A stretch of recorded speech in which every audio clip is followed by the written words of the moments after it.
快乐不整虚的，咱的评价都是真的。感谢帮我们发现好去处的大众点评冠名播出。番茄是个宝，茄皇错不了。感谢约一颗阳光番茄在里面的茄皇联合赞助播出。颜值饥客鲜满10分，感谢颜值下降但鲜味爆表的海天博颜特约赞助播出。可口可乐一生元汽水，快乐不卡顿。本节目由可口可乐行业赞助播出。乳铁蛋白加乳脂球膜，助力宝宝体质双优。感谢真心守护宝宝成长的美蛋陈兰珍赞助播出。好网络就选中国移动，本节目由指定产品中国移动赞助播出。咔嚓咔嚓一起脆翻天，本节目由美味酥脆有料有趣的雀巢脆脆鲨赞助播出。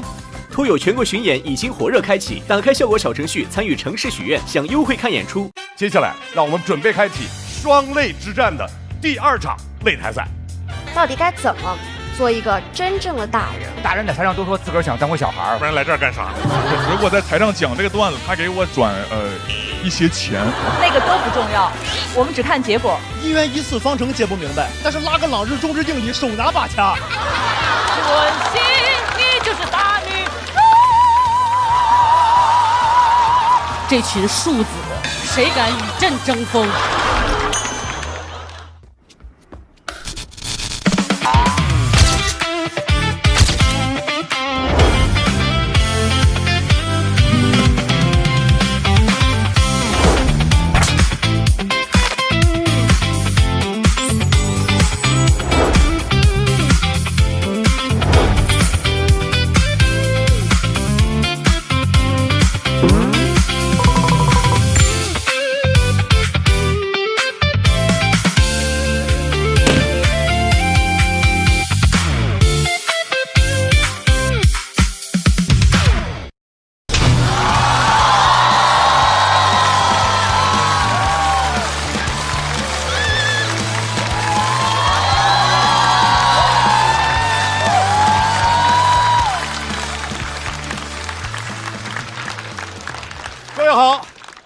大家来到由大众点评冠名播出的脱口秀和他的朋友们第3季，欢迎各位。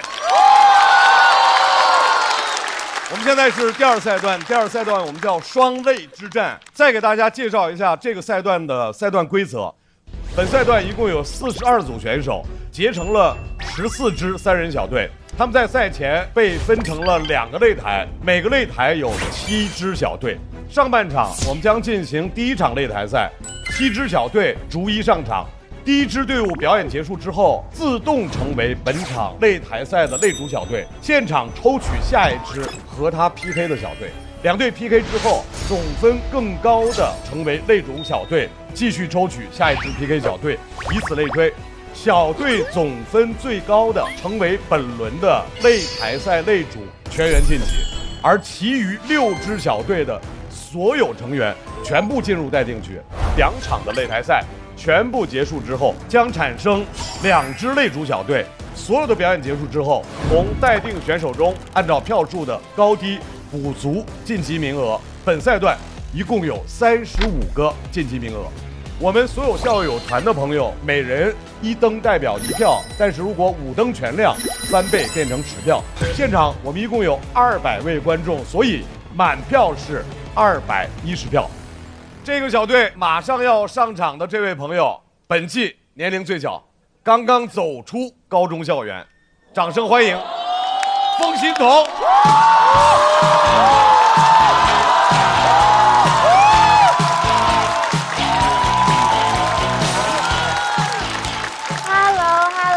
大家好，我叫风心彤，然后我今年18岁，对，谢谢。最近呢，我们开始演员合宿了，我的室友就是坐在那边的王大刀，这是我人生第一次，就是和这么多真正意义上的大人啊相处这么久。我原本觉得我也算是个真正的大人了，对吧？不是吗？但最近发现其他演员好像都还把我当小孩儿，我不太喜欢，所以我就在想，到底该怎么做一个真正的大人？我想做一个真正的大人，一个独立的大人。最近我和王大刀住在一起，我妈非说安全起见要加他微信。我觉得这很多余，除非现在王大刀妈妈也来加我的微信。而且我一直觉得我不用别人照顾，直到前2天洗漱台有只小蜘蛛，我一边尖叫一边喊王大刀，他赶紧跑过来说：“这是我的假睫毛。”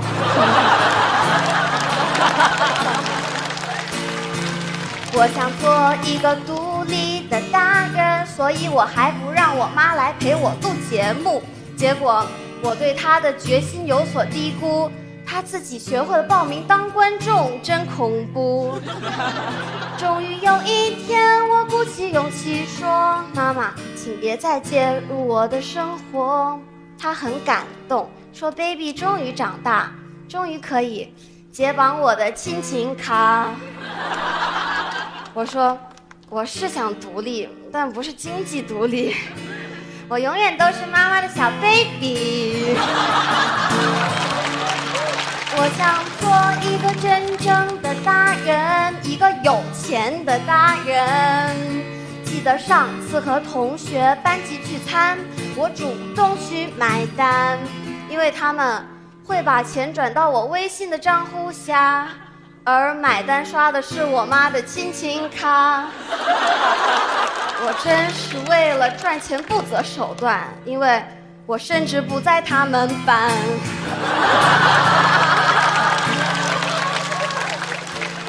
还有人说，作为真正的大人，一定要学会闭嘴。我觉得这很对，因为自从我学会闭嘴，我再也不害怕看牙。我妈说，闭嘴真正的含义是不该说的不要说。于是，当我妈问我期末考第几，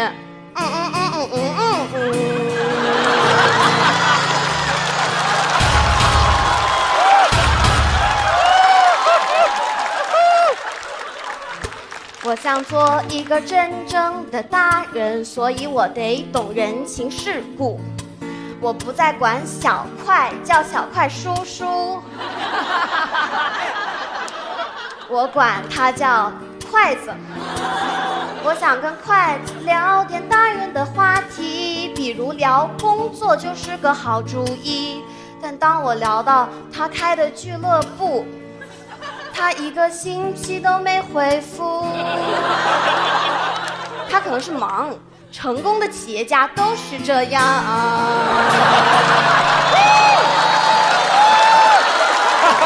可爱了。我还想做一个真正的大人，一个受欢迎的大人。前2天我刷到一个演出 report， 一看就很懂喜剧，因为他说全场最喜欢的演员是我。而同场还有贾浩、高寒和小齐。我开心地发到朋友圈，我妈妈看到也很开心。她说她很开心我能看到她发的帖子。我说因为那是唯一一条只夸我的帖子。我才知道结尾写的妈妈爱你是因为血缘关系。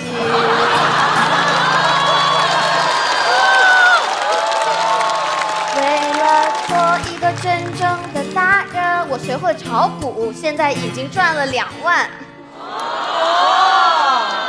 为了做一个真正的大人，我学会自己租房，自己给自己做饭。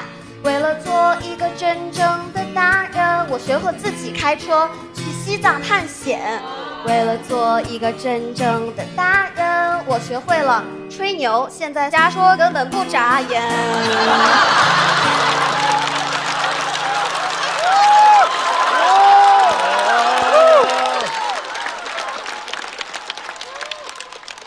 为了做一个真正的大人，我还学着忍住不哭。但前天是我高中的毕业典礼，我实在是没忍住，因为我的同学班级聚餐没叫我，而我的亲情卡明明还有额度。我觉得做大人好难，我好像什么都做不好，就像我刚刚唱了这么久，还有些地方根本没人笑。我妈妈说大人就是什么都做不好，你现在当大人当得特别好。哎，妈妈，那也许我们都是小孩，不用当大人，也许也挺好。当我努力做个完美的小孩，满足所有人的期待。谢谢大家。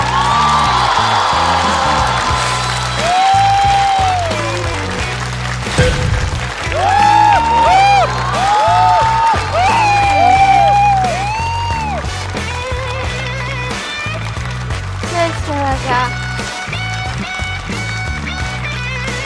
哇！哎呦，我的天哪！哦，太好了，哦，太美好了。来，投票倒计时。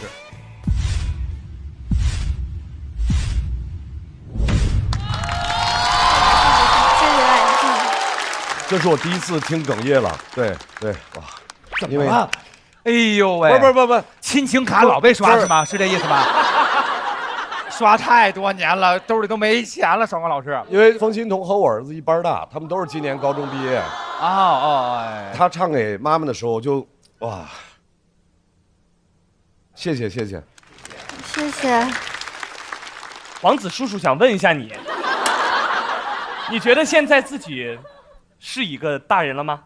我觉得不是，因为如果是一个大人的话，他肯定不会在台上说我想做个真正的大人嘛，就不会有这个疑虑，就肯定平时就觉得自己是个大人，所以我肯定觉得我肯定还不是，但可能快了吧。大人在台上都说自个儿想当回小孩，所以就是一巡回，没完没了的啊。但风心彤比他上一次在台上的时候，我感觉轻松多了很多。我觉得这篇比上一篇好很多，反正我很喜欢，就是我觉得它的结构啥的更有意思一点，然后也不是每次都在第4句出梗了。对，是的，被他学会了。彤姐现在玩技术了，现在给你。而且它中间那个你中有我中有你的那个套也特别多，这些你在那大王洞的时候，大家都一块儿聊嘛。哦，对，小齐跟我聊出的这个主题，就是跟他聊了很多，然后他说可以说想做一个大人，因为感觉这是我平时一个很大的情绪。然后在大王洞也跟很多人帮我改过。哇，谢谢小齐哥哥，儿子。在中间先说小快哥叔，小快哥哥叔叔那段时候有之前跟他打过招呼吗？说会不会怎么样？跟他打过招呼，但是小块特别好，就是怎么平时说他都不生气，就是他很开得起玩笑的。哎，小块叔叔，你给过什么帮助吗？我主要给提供一点情绪价值。那个血缘关系是他想的。因为他铺垫已经写好了，我就顺着帮着想一想，主要还是铺垫写得好。对，来，在感谢完小齐哥哥之后，感谢小块哥哥。你有问过大刀吗？你的室友？因为大刀其实我们也不太好意思问，但是我们对大刀特别好奇，她平时生活中是一什么样的一个女生啊？他给我就是过很多建议，但他可能没有刚刚说2个人就是想那么多，因为我跟他聊的不是那么多，但是他给我很多生活上帮助。昨天晚上就是洗完头发，然后我本来想不吹就睡觉了，然后他还说就如果不吹睡觉肯定会头疼，然后他还帮我吹头发来着，反正他人特别好。大刀帮你吹头发，怎么吹？冯欣彤，我要替你吹头发。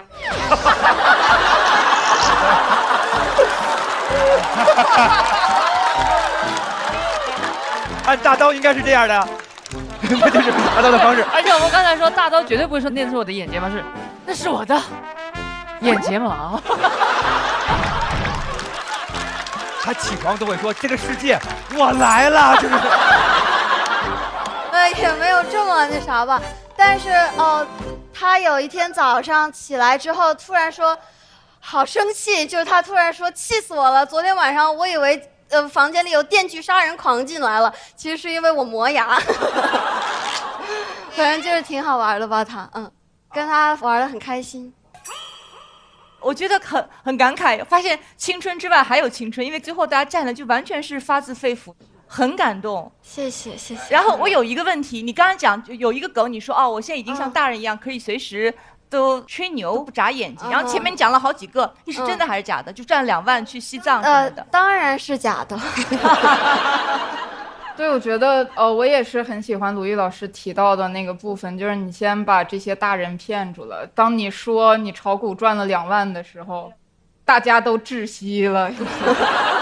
就真的是，我就说呼兰这么多年没赚过2万，他都干这么多年了。对，所以你后面张力释放那一下就很厉害，非常厉害。谢谢谢谢。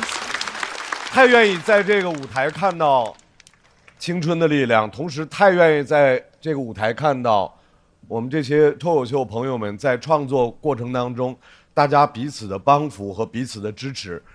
再次感谢风欣彤的表演，同时小峰同学，高中毕业快乐！哦，谢谢。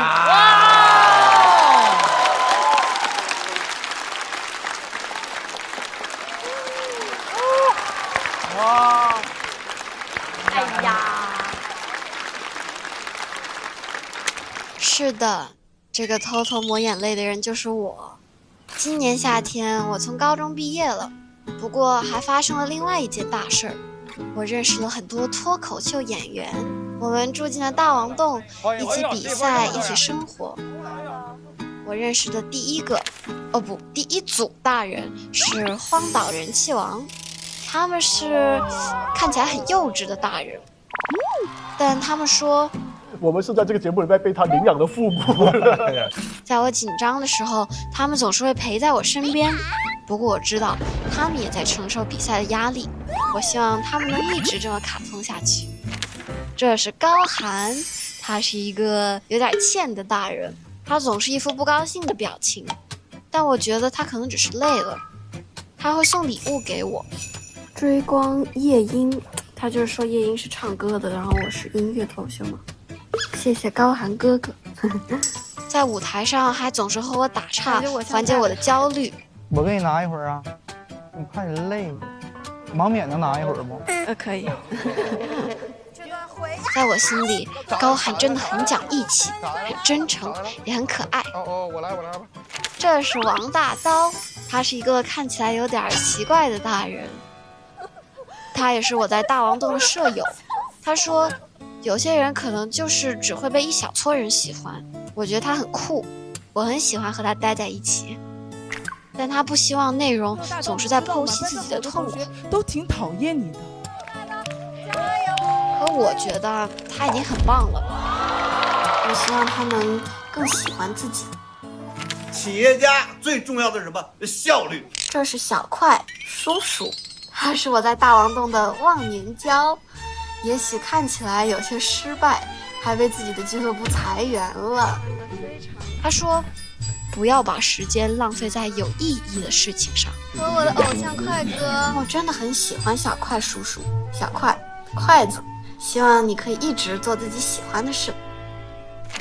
这是小齐，一个总不知道字怎么写的大人。他说，其实他还有个音乐梦想，真好，跟我一样。我们还一起给大王洞写了一首歌。这里的大人们总是有很多焦虑和烦恼，但他们还是在坚持做自己喜欢的事儿。我觉得大人啊就应该这样，不被别人所左右，不被一些跟自己无关的东西所左右，坚定地坚持自己去做吧。这个是我心目中大人的样子。不错耶，我的新家。那天导演还问我，风欣彤，你想成为怎么样的大人？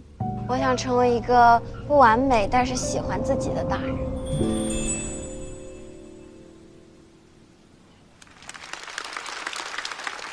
来看一下风欣彤得到的票数。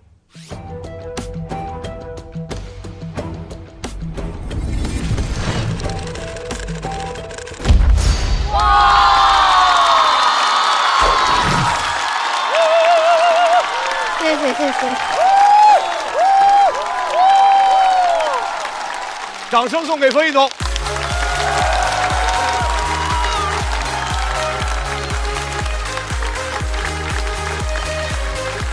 加油！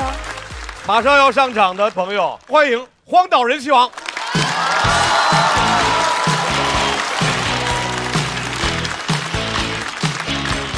哎，大家好，我们是荒岛人气王。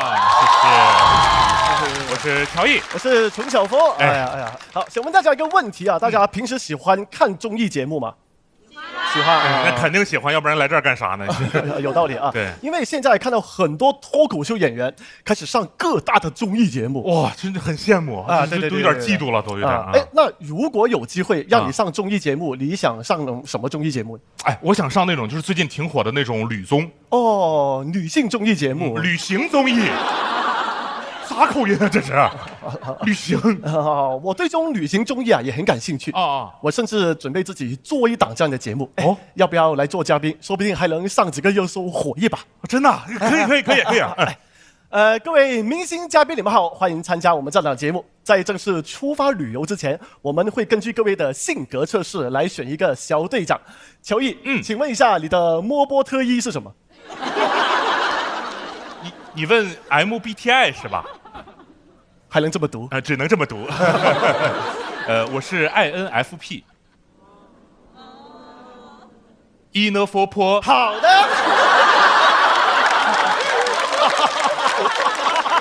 ENFP。哎呀，看不出来是位颇人。我也是刚刚才知道的。要挑战一下队长这个角色吗？可以啊，尝试一下。好，那队长来玩一个小游戏。猜一下我们旅行的目的地在哪里？来。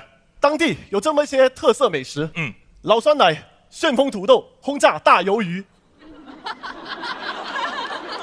猜到是哪一个城市吗？每一个城市。具体一点，哪一个市？夜市。行，算你回答对吧？我们的第一站就是我们的美食之都广州。哦，广州不错啊，这难得啊，你从上海来到广州啊，肯定要尝一下这里最有特色的走地鸡。哦，怎么特色呢？刚从上海走过来的。何必呢？他走过来多慢啊！他，我们这是一个慢综艺，慢在鸡上啊。这里就不懂了。俗话说，走地鸡慢，卖乐鸡快。啥呀？这个可以。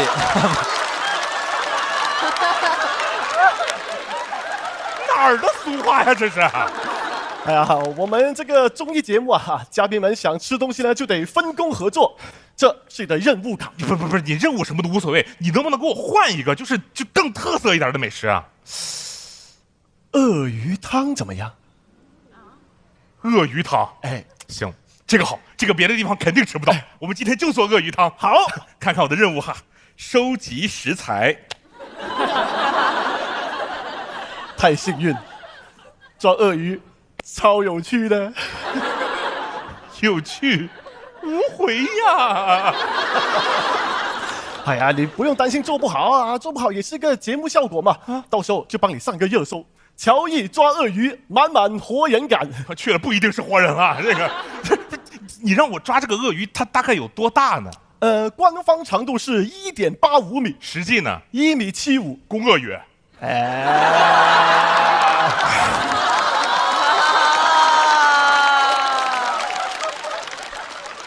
1.75米也不小了，你这么大个鳄鱼谁抓得了啊？忘了告诉你了，跟你同行的嘉宾还有爱冒险的贝尔。哦，真的，哎，跟着贝尔去冒险，我特别喜欢看，就交给他吧。好，队长决定把抓鳄鱼的任务交给琳娜贝尔。琳娜贝尔哪来的？从上海走过来的。你让他歇会儿，你让他歇会儿。你这样，要不然大家都不要做饭了，好吧？其实我个人呢，还是最喜欢吃那种预制菜。口味这么刁钻。行，我们呢也准备了一些成品的菜，不过需要你玩一个小游戏。哦，这是个飞镖，这是个转盘，扎中什么就吃什么。好，哦，吃什么？转盘。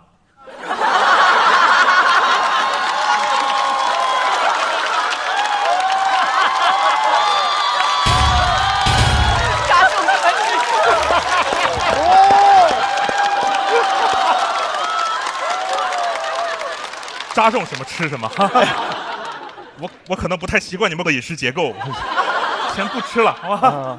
哎，这也可以上一个热搜啊！乔毅这么胖还挑食，硬骂呀！好，我们现在来到我们的第2站，我们的武术之乡佛山。武术挺好玩的。我们今天来学一下正宗的虎拳。哦，你想跟谁学呢？华南虎还是东北虎？老虎亲自教啊。这是2种不同的流派啊，哦，招数会有些不一样。比方说华南虎就是黑虎掏心，东北虎就是黑虎掏心窝子。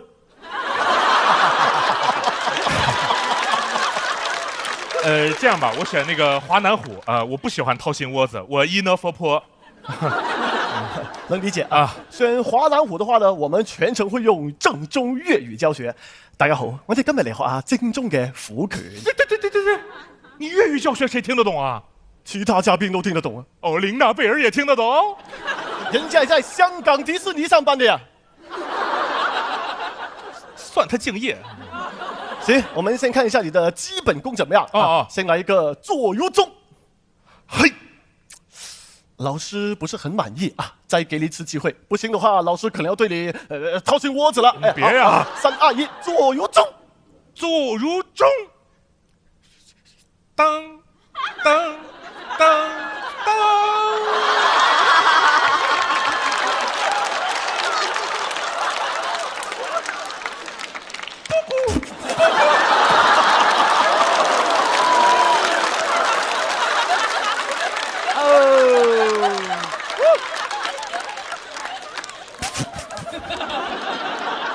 老師說他沒有見過這種流派，肯定沒見過。這武術還是太難了，要不就我就不學武術了，好吧？熱搜喬毅不學武術，熱搜怎麼帶口音呢？怎麼？好，別急啊，我們下一站啊，肯定能治癒你的心靈。我們一起去看企鵝。到了，這就是深圳騰訊總部。哪個企鵝？我要去看極光。有啊，騰訊極光 TV。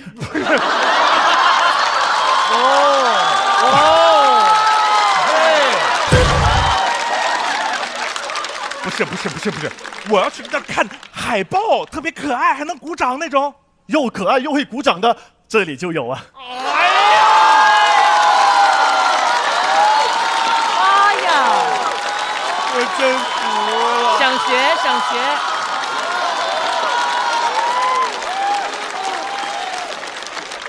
好惡心呐！熱搜喬毅說觀眾惡心，喂 no 你惡心，我說的是。沒有啊，老師，別急，哎呀，難得我們來到深圳嘛，我們先體驗一下什麼打工。咱是個旅遊節目，這打工幹什麼？旅遊啊，咱得。行，喜歡旅遊的話呢，我們接下來玩一個節奏小遊戲。遊戲贏了就給你筆旅遊經費。開始吧。你面前有一條傳送帶，會不斷傳送過來些小物品。你看到螺絲就打，看到螺絲就打。然後呢？30天後給你筆錢。這不就是打工嗎？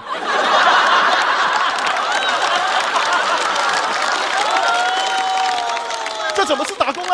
又沒有勞動合同。哎呀，那這叫打黑工！你想幹什麼呀？你這是動手是不是？咋了？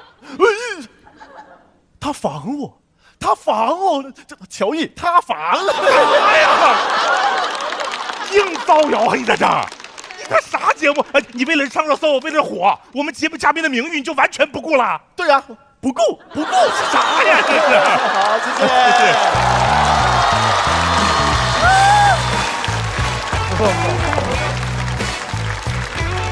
來，抓緊，投票倒計時。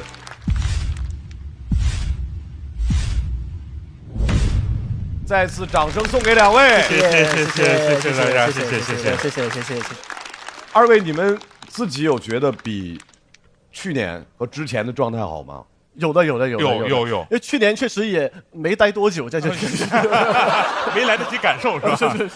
是，對。哎，但是我覺得方欣彤跟他們演簡直太合適了，尤其方欣彤演完之後，大家都充滿了那種青春活潑、童真、快樂的感覺，然後荒島一上來，這種卡通的感覺就全合上了。他們的畫風會統一，就搭着演，特合適。有點行雲流水，是不是這種感覺？感謝小鳳老師，現在顯得高寒格格不入的，然後那個，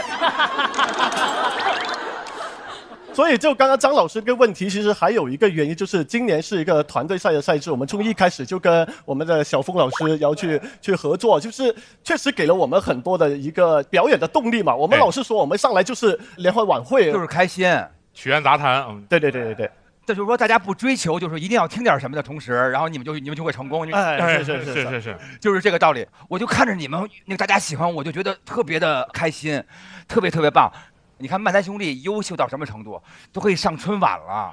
确实，你们只要保持这个水平，我瞎预测啊，明年的春晚的时候，你们两个在电视机前还能看漫才演出。太好了，太好了，一定的。看漫才兄弟，他们两个是非常棒的，差点以为看不了春晚了。我说多学习，向人家一块多学习。但我们的一个小目标是，下一年如果漫才兄弟还上春晚，我们希望可以当他的编剧。对，这是我们的小目标。对，真的。但是真心的觉得，就是说那种飞镖的笑话，就是那种东西，就是我对一个喜剧最大的追求，没有任何为什么，因为现实可以告诉我太多东西，我可以思考，但是这个可以完全让我忘记思考，就是活在一个非常荒谬的世界里。太感谢你们了，谢谢。哎，谢谢老师，谢老师。荒岛，对，从他们的表演当中，我可以发现很多的惊喜。他们会经常给我期待值以外的东西，比如我期待他们那个扎飞镖扎出什么，最后得到的是飞镖，就这样的开心让我特别开心，我就觉得好轻松啊，我就完全没有任何压力，所以我就很喜欢这样的表演，非常感染我。对，谢谢。我也是特别为荒岛感到高兴，就是我总觉得所有做幕前工作的，不管是做漫才、脱口秀或者主持人、演员、歌手，你都会到一个时刻，就从这个时刻开始，你就跟观众之间建立一种很神奇的连接。观众开始主动的就接住你和拥抱你，其实我们并没有发生质的变化，但就是观众会愿意接你。所以刚才你们有一些那个很莫名其妙的包袱，我都笑了。恭喜你们已经到了那个阶段了。哎呀，谢谢。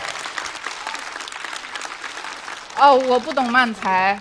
别。但是我感觉你们演的特别好，然后找了很多各位嘉宾非常恐惧的关键词，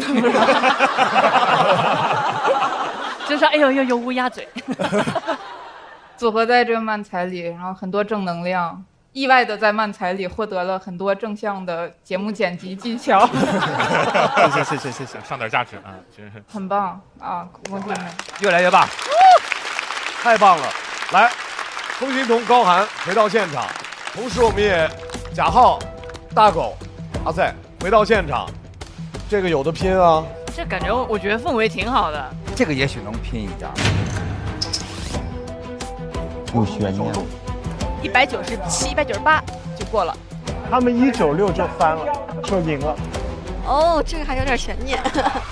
荒岛的票数是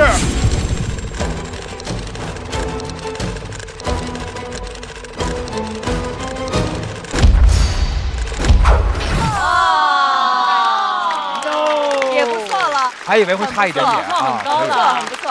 哎呀，差一点点，最好成绩了，最好成绩了，不错，相当不错。但是对于荒岛和高寒和风心彤来说，3位联手给我们贡献了非常精彩的演出。来，贾浩、阿赛、大狗继续守擂。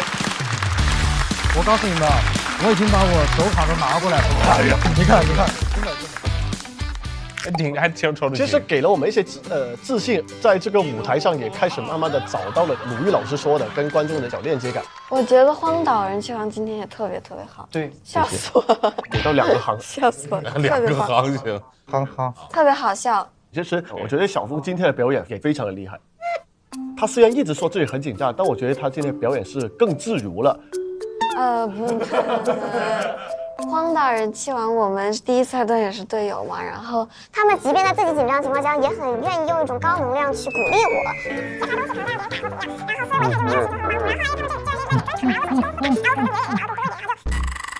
我们的后台就这个风格啊，习惯一下啊。不是说的很好，幸亏有你们，不然我都不知道说啥。高寒。他这个赛段给我们2个挺大惊喜的。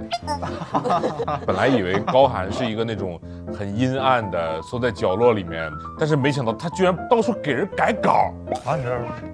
给我改很多。这是我吗？你那谁呀？刘昊然呢？最后的。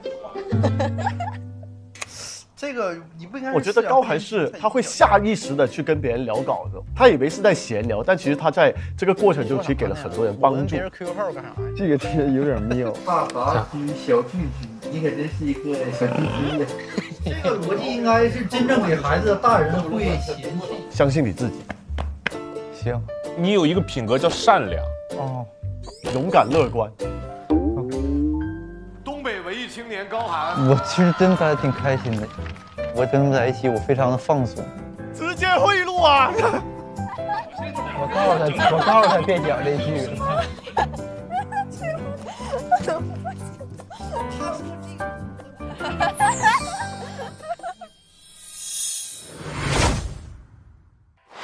非常好，非常好，来挑人吧。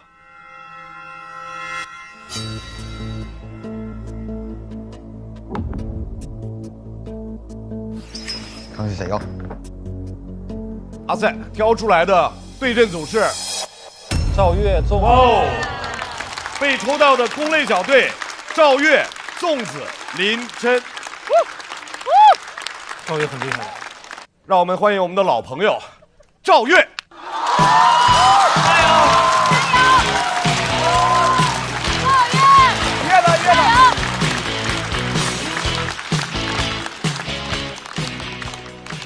大家好，我叫赵越啊。我有一个爸爸，不是炫耀啊，是今天想跟大家讲讲他。我爸是一个出租车司机，小时候每次遇到出租车，同学都会指着那个车问我：“这个是你爸吗？这个是你爸吗？”我说：“哥，我爸他是出租车司机，不是出租车。”还有人问说你爸开车是不是也绕路啊？我说家里生意上的事儿我向来不过问。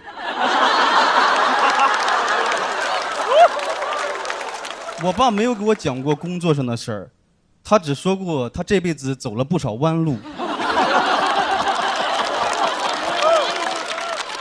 我爸这工作很危险，有一次看到一个新闻啊，11辆车连撞。原因是司机在开车的时候打电话分神了，我当时就赶紧给我爸打了一个电话，打过去意识到不太对，我就给挂了。我爸给我打过来了，说开车呢，咋了？我说你开车就不要打电话。我爸是在我们省会西安开车，1年就回来2、3次。有一次朋友干了坏事，他给我说：“你帮我把这事儿认了，你爸又不在。”我说：“哥，你这种情况，我爸是会单独回来一趟的。”他说：“你不想见你爸吗？”我说：“不想，已经给他打过电话了。”作为一个出租车子弟啊，出子弟可以。现在打车司机我要好评，我都不给他。好评我能给你吗？给你了，你分高了，活全让你拉了。我爸怎么办呀？我只有离开西安去外地才会给司机好评。我说好评可以给你，但你不能去西安。我爸也开过网约车，我懂他为什么不开，因为线上的竞争就是很残酷。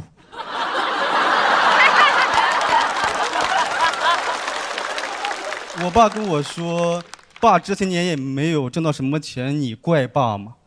我说：“爸，小时候不懂事儿，可能觉得是怪你，现在长大后我才知道这个叫恨。”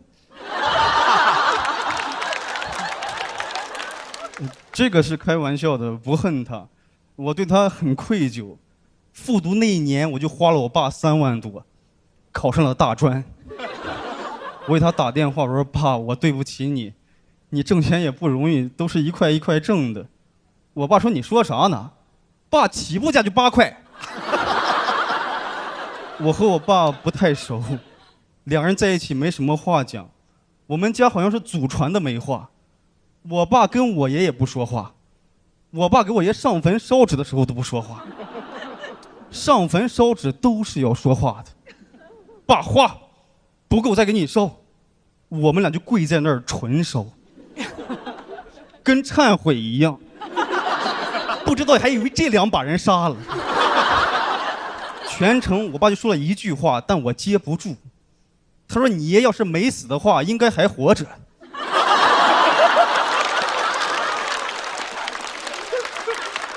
我爸原话，我不知道怎么接，我只能应接。我说：“对，我爷要是活着的话，应该没死。”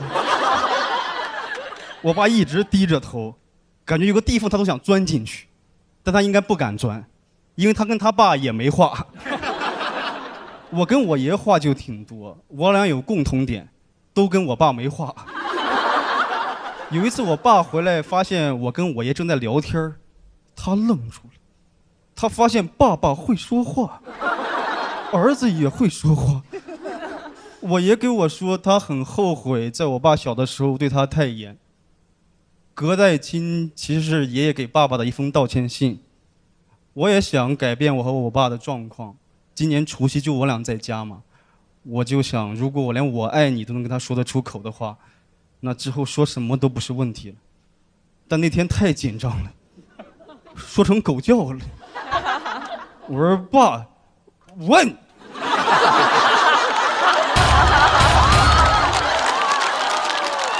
我爸说狗咋叫？我实在是不好意思告诉他，不是狗叫，是犬子在叫。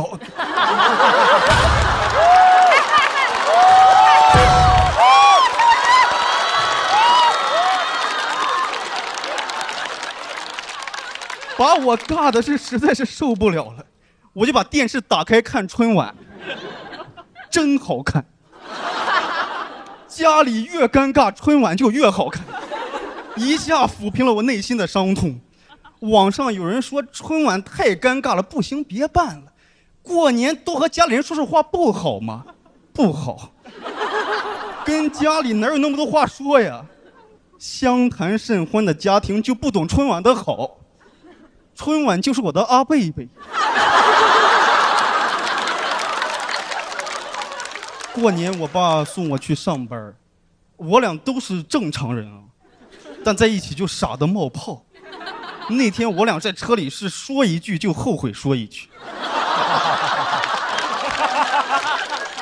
我说爸，这高速上的车可真快。我爸说确实不慢。我说今天太阳大，我爸说今天太阳远。我俩在车里2小而变日。我俩聊天就只聊天。我当时特别尴尬，我说这也没个打车的。我爸说可能是因为是高速吧。1个小时的车程，我感觉坐了1天，快到了，我思想一放松，给我爸说了一句：“哥，你给我放路边就行。”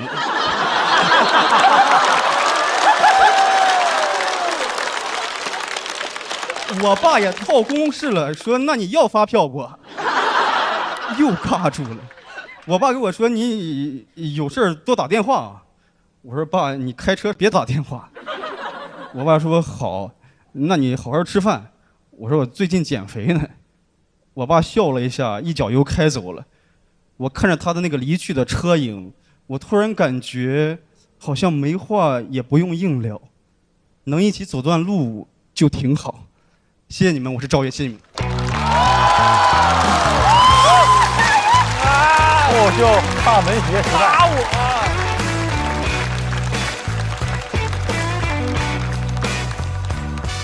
来，投票倒计时。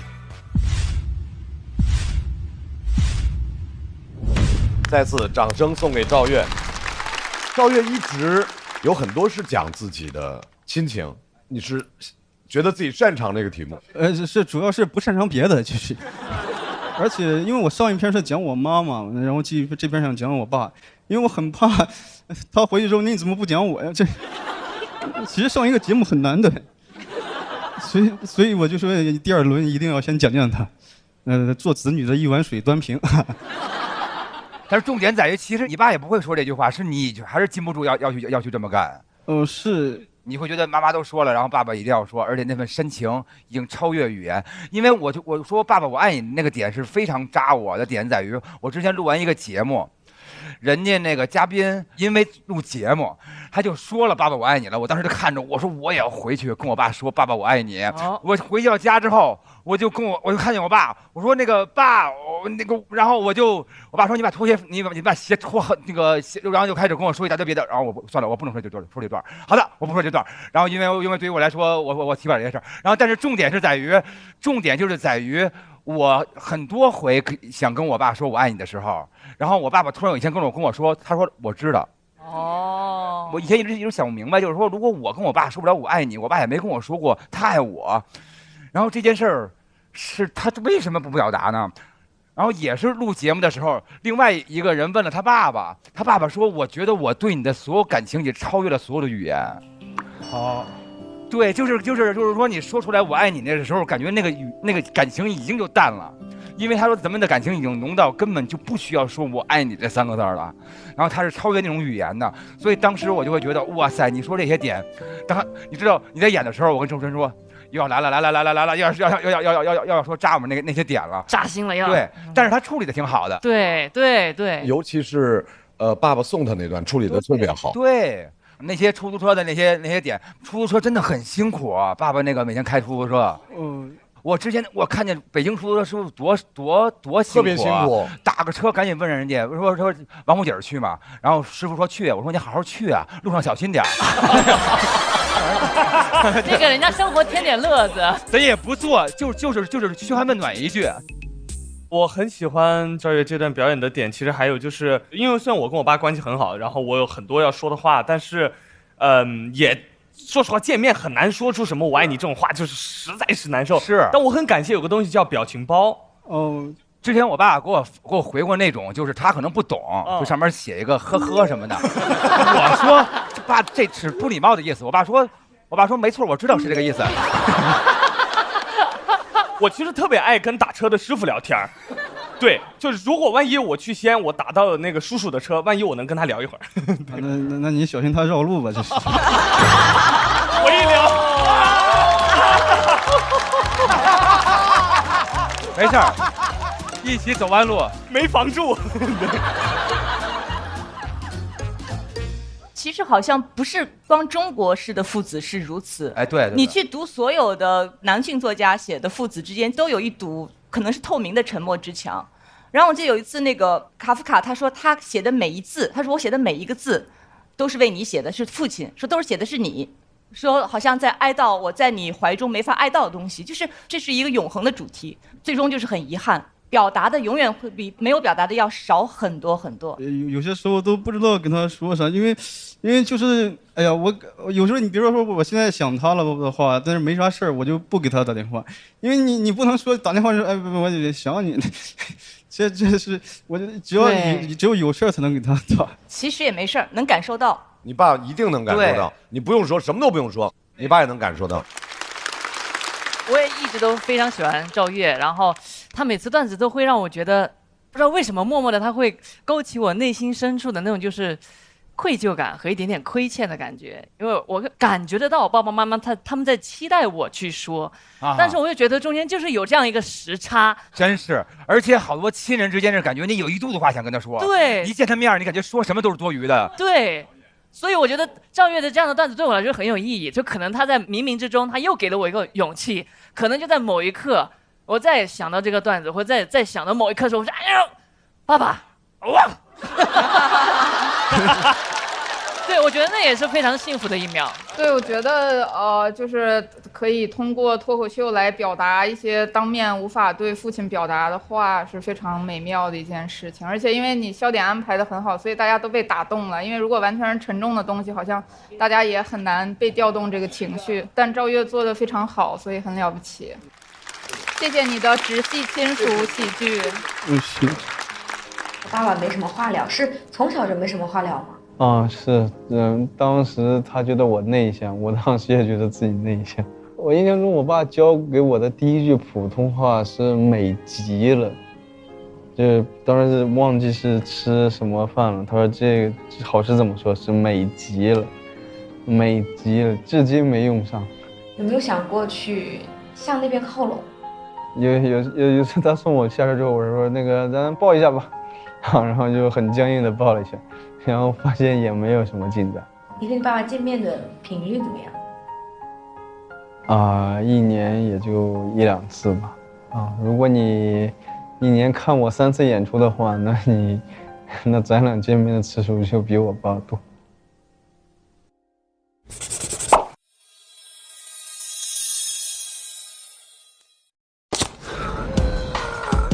这榜牛啊！我要好好体验一下火锅，不够，还有还有烧烤、米粉、早茶、小笼包、湘菜海滩。再玩点啥吧？贝拉达，还必须得坐一次直升机。哇，哥们儿，是大众点评必吃榜和必玩榜啊！真实评价靠得住，这榜确实牛。谢谢赵越的表演，来看一下赵越在这轮表演之后，他得到的票数是。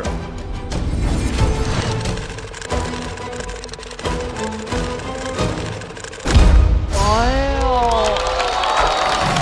了不起了不起，已经很了不起了。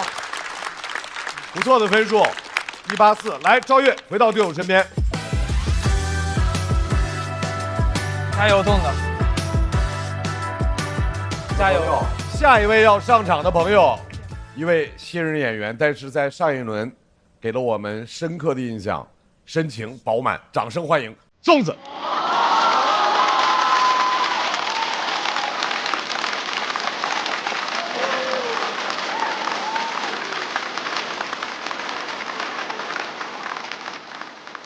Hello， 大家好，我是粽子。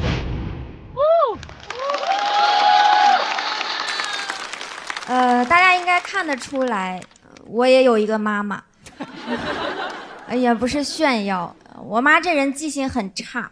我最近带她看电影《阿嬷的情书》，看完她很感动，说让她想起了之前贾玲拍那个电影《你好，李莲英》。我说妈，那是李焕英。我妈这个人就是很抽象，小时候总让我叫她姐，因为她怕显老，就导致当时我们幼儿园的人就都以为我没有妈妈。我说姐姐就是我的妈妈。更心酸了，有一次我发烧，老师说坚持下，一会儿给你送回家。我躺在床上特别虚弱，我闭着眼睛说不用了老师，我妈妈马上就来接我走了。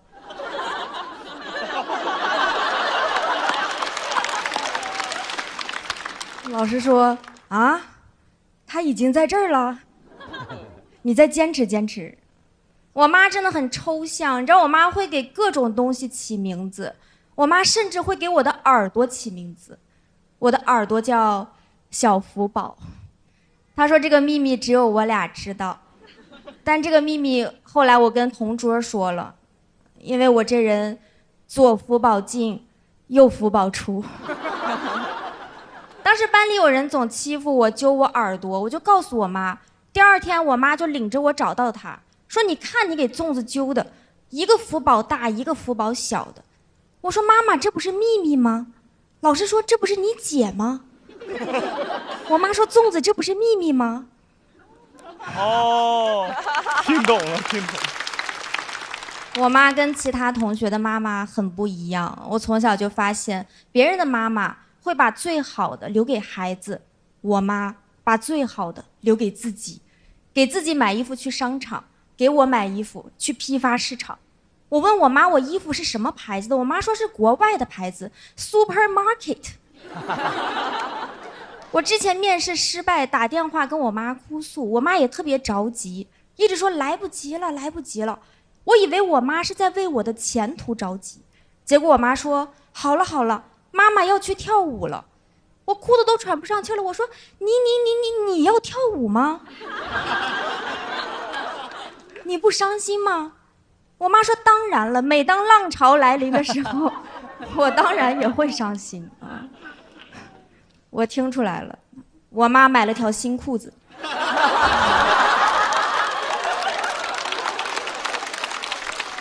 我妈对自己真的很好。有一次母亲节，我给她买花，花店往里面塞了张贺卡，文案是：妈妈，你要爱自己，像爱我一样。我妈收到之后说：啊，不要吧。但其实我妈很爱我，她说你得学会爱自己，才能爱别人。我听懂了。今年母亲节，我给自己送了束花。但有时候她也会怀疑自己。有一次她跟我说，她觉得自己不是特别会当妈妈，因为我姥姥很早就去世了。当时我爸妈谈恋爱见家长的时候，我爸家亲戚在桌上说，没有妈妈的孩子没有教养。大家能听出来这个亲戚呢也没有妈妈。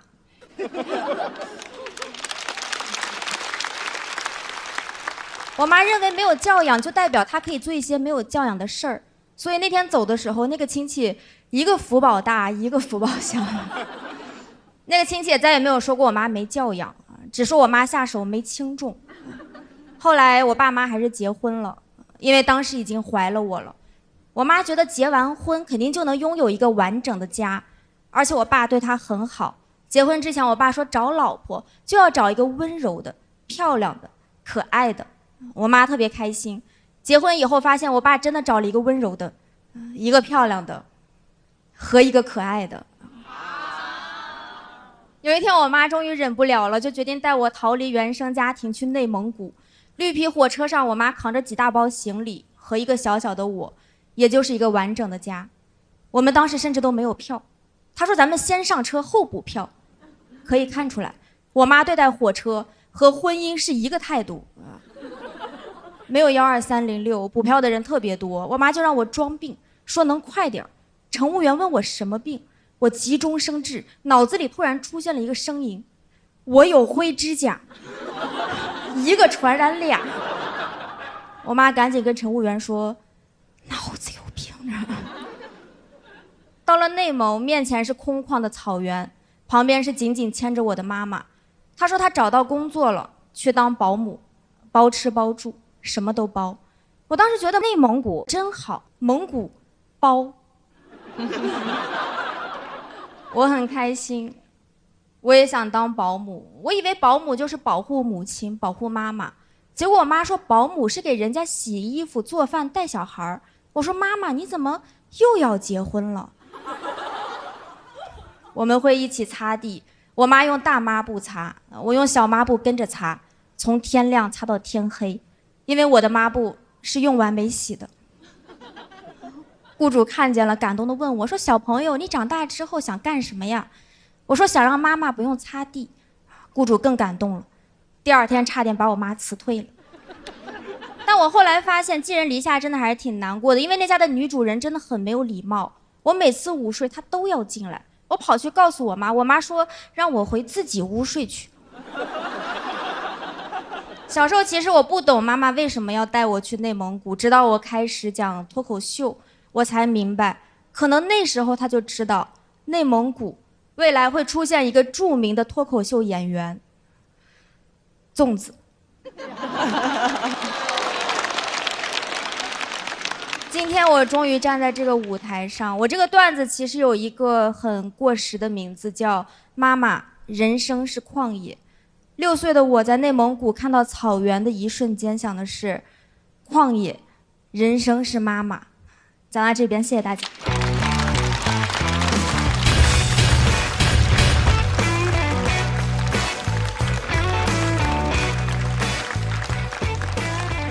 投票倒计时。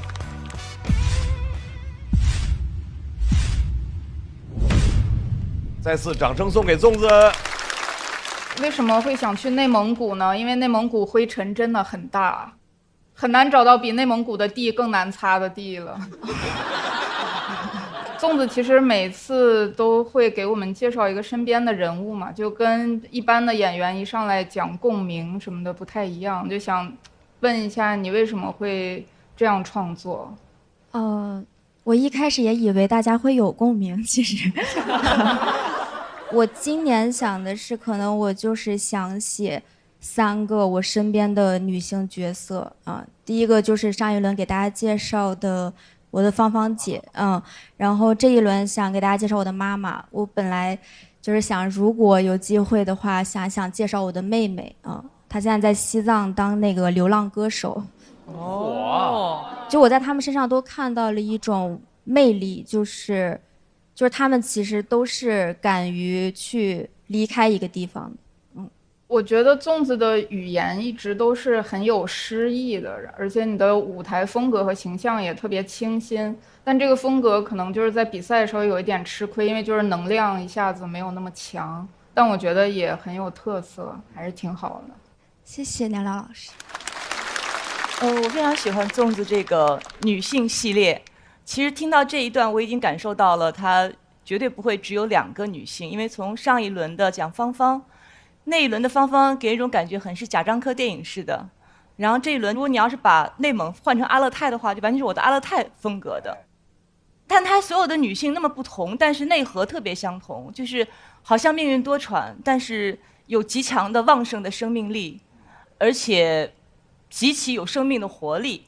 所以我相信你如果再写你妹妹的话，也是内核是这样的一个女性，我觉得是可以一直写下去的。因为比赛一方面可能希望有好的名次，但如果这个舞台能够被人看到，立住一种风格，我觉得特别好。谢谢罗宇老师。事实上，粽子所有的表演这2轮以来都在做着强表达，像电影，像散文，然后像艺术片。再次感谢粽子给我们带来的精彩表演。我们来看一下，粽子最后在观众这儿会拿到的票数是。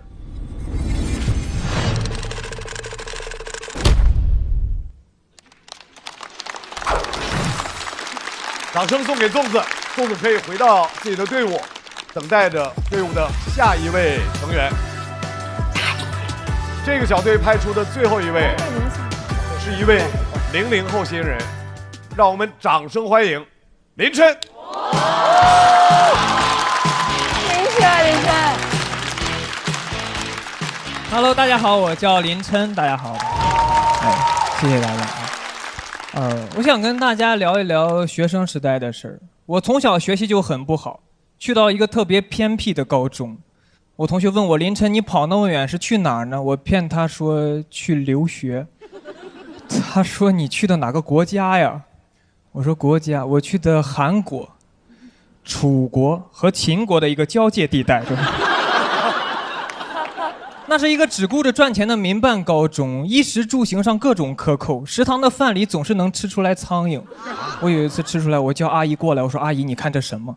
阿姨推了一下她的眼镜说花椒。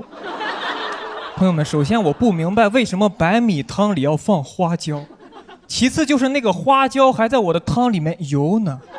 我把它撇出来放到桌上，我跟阿姨眼睁睁地看着花椒搓了搓手飞走了。朝天椒，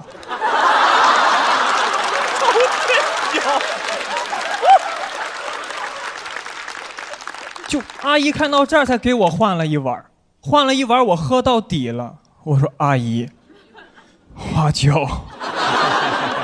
真的，就我们学校这个饮食条件，谁要是能从学校外头带回来一些真正的食物，谁就是心软的神。有次我请病假出去，第2天给他们背了一书包包子油条。放到班里，一瞬间就被抢没了。我过去一看，我说谁把我中药喝了？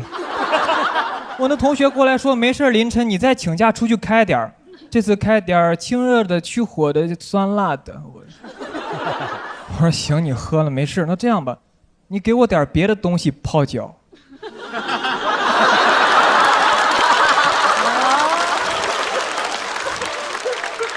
真的就是吃也吃不好，穿也穿不好。我们那个校服也是一套春秋季的校服，卖我们300-400块钱一套。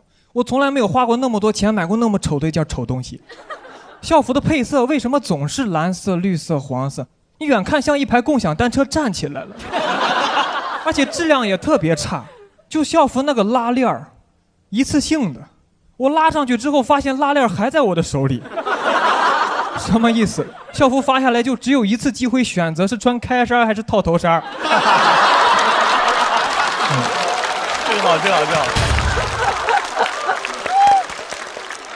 真的，我们校长看到校服很破，也很着急，急着拿剪刀过来给我们裁吊牌，说同学们来裁来。真的很过分，而且你校服又丑又破就不说啥了，我不明白为什么还非要把学校那个名字印到那个校服的背上。朋友们，那是我们全市分最低的学校。我穿着那校服出门，就相当于告诉全世界我是大笨猪。为什么一件衣服穿在身上既没有里子又没有面子，光有那个名字，那个名字质量特别好，我怎么抠都抠不掉，感觉浑身上下都是纸糊的，就这个名字是校长一针一线缝上去的。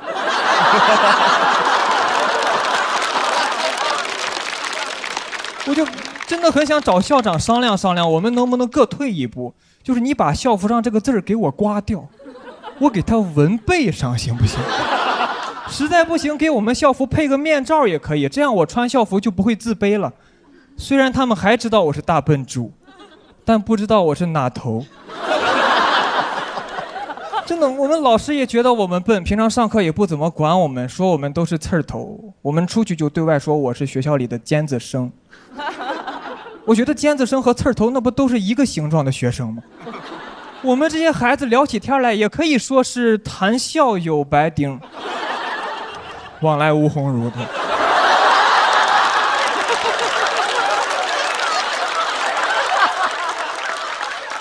我觉得这才是一个正确的逻辑，对吧？谈笑怎么可能有鸿儒？那鸿儒都在好好学习，不跟你谈笑。我初中同桌是一个鸿儒，我当时天天上课跟他谈笑，天天跟他谈笑，现在俩白丁一块过来报道。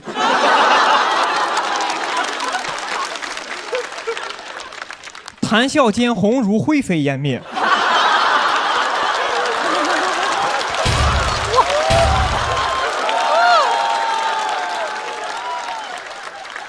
所以就是感觉刘禹锡太自信了，说什么无丝竹之乱耳，无案牍之劳形。有没有可能你就是那个丝竹？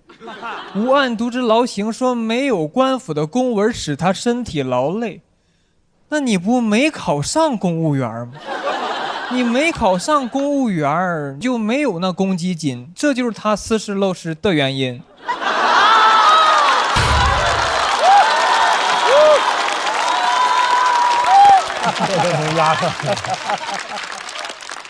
确实学校不怎么管我们，然后但是他们还说要对标衡水中学。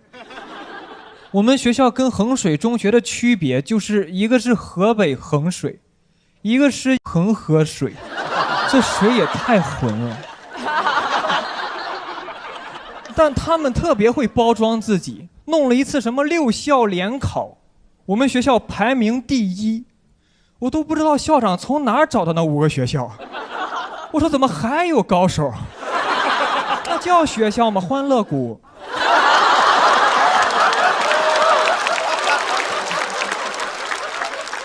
我看了一下，别的学校都是正常跟人家省里学校对标，我们学校跟人家村里的比，人家村里人很少，那个学校的规模可以说是一个私塾。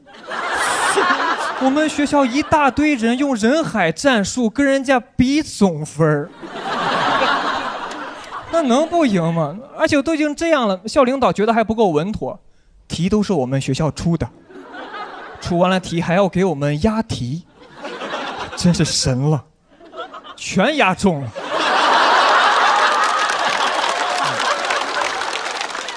就考试前几天把那卷子发下来给我们讲题看答案，考试当天的卷子又发下来，同学们一看都傻了，以为前几天是老师在那儿讲课呢，没想到是导演在这儿讲戏呢。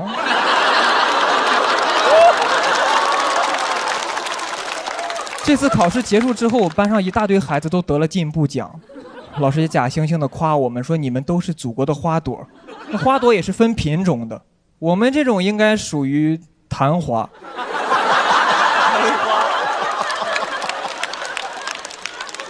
或者烟花。3月份就要下扬州，去电子厂打工了。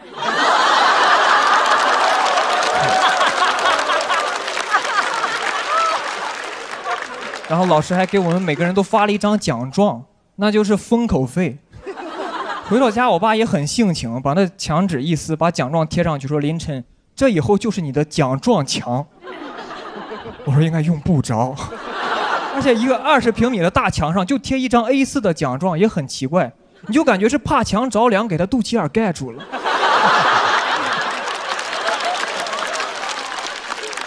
我爸说林琛你努力，以后用奖状把这面墙都填满。我爸完全不知道这件事情有多难。当年孙悟空飞到天上问天师，说凤仙郡什么时候能下雨？天师告诉他说，等鸡啄完了米，等狗舔完了面，等火烧断了锁，等林琛用奖状把这面墙都填满。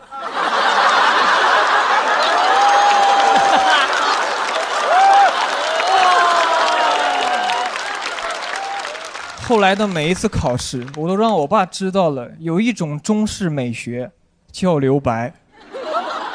大家也能听得出来，我们这个学习氛围不是很好的一个学校，但是这3年我真的也确实是在努力的，我不想放弃自己。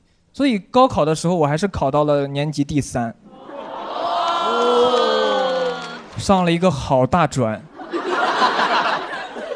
然后命运的齿轮就开始生锈，生的是脱口秀。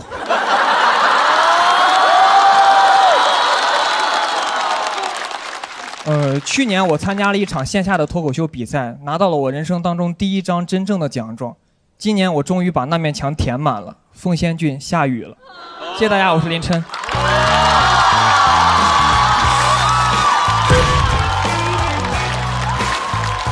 他学语文的吧？是吧？他讲的好感人呀！来，投票倒计时。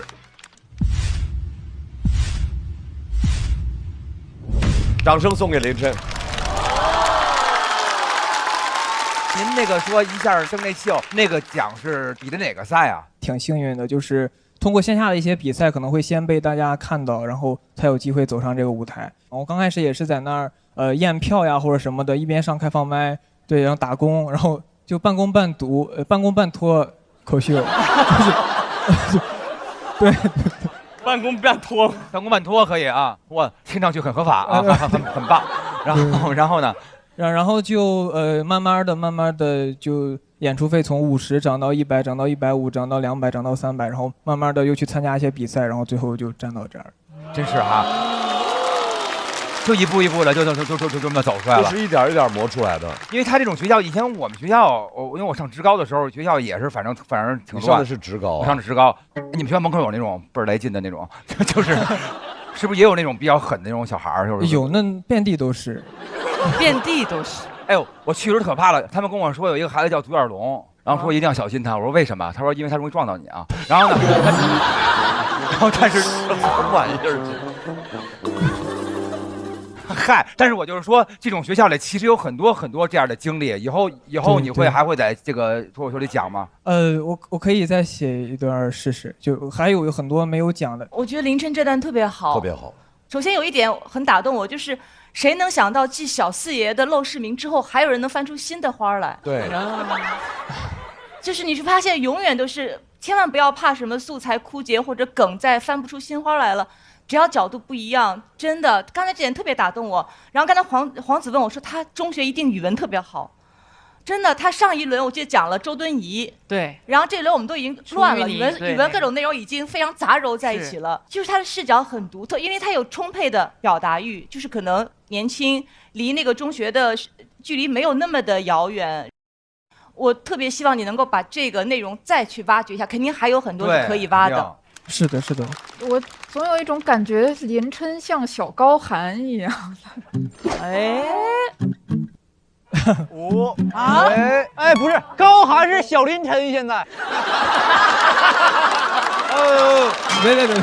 没有，我不是，高寒是小刘昊然。张绍刚是小撒贝宁。今儿怎么都这么会做人啊？这个社会好麻烦呐！怎么大家都太可怕了。剪完视频要给马斯克，还要剪给刘昊然，厉害啊！就其实我也很欣赏韩哥，我们私下也是关系。别这么说，琛哥，当韩媳妇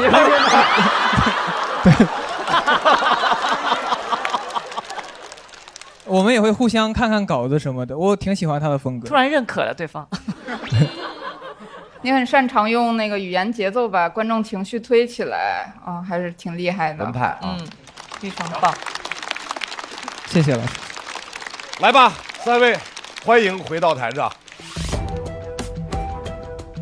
又到了我们公布分数、加总分的时候。妈呀，那今天有可能他们又是首类晋级，很有可能，真的很难。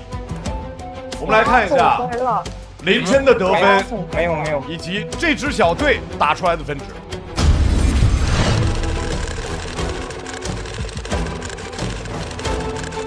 196，得有至少196。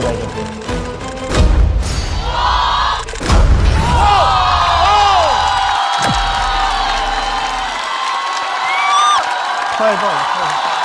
哇，全场最高今天！哇！哎呀，我真的要喜极而泣了！天哪！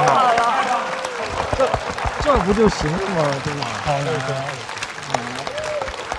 林琛拿到了截止到目前为止第2擂台的最高分，厉害！告诉你老师你有多优秀。对，身子好样的。但是没有攻擂成功，所以粽子、赵月和林琛要进入到待定席。贾浩、大狗、阿赛继续守擂。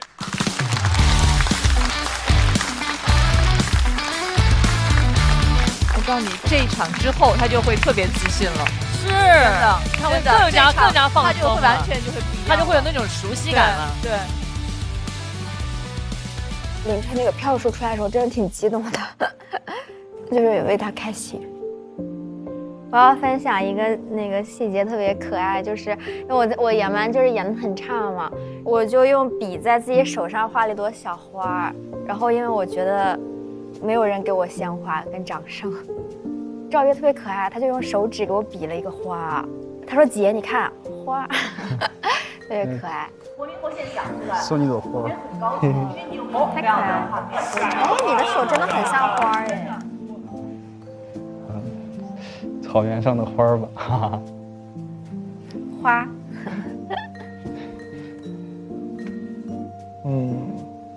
下一季还选你当队友，不管回到前一天还是现在还是过去将来，都要选你当队友。哎呀，姐，你别哭，我下一季我选你当对手。对手吗？也行。那我狂帮他改稿了，咱俩也成对手。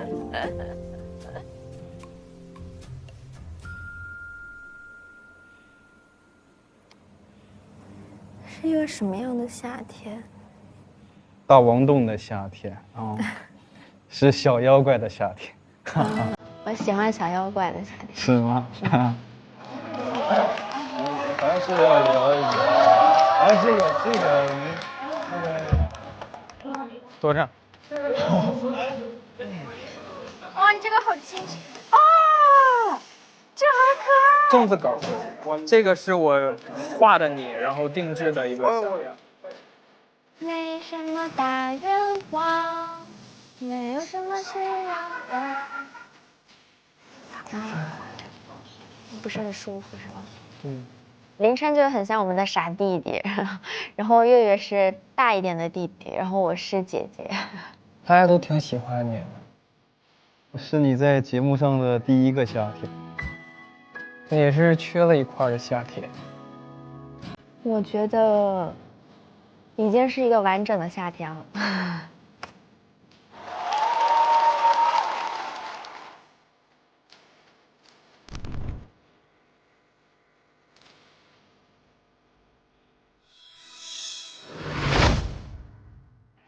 来，3位有缘香，抽出下一组要和你们 PK 的队伍。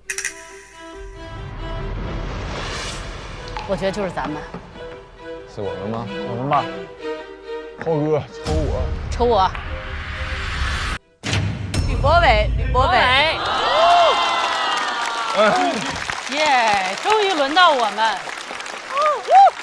被抽到的这支攻擂小队，哇，真的是让人心生感悟，就是人生感悟。怎么说？人生的高低、错落，是吧？不要看着我说。人生的高低，不要看着我说。高低错落都要嘻嘻哈哈的。他们就分别是高子吕博伟，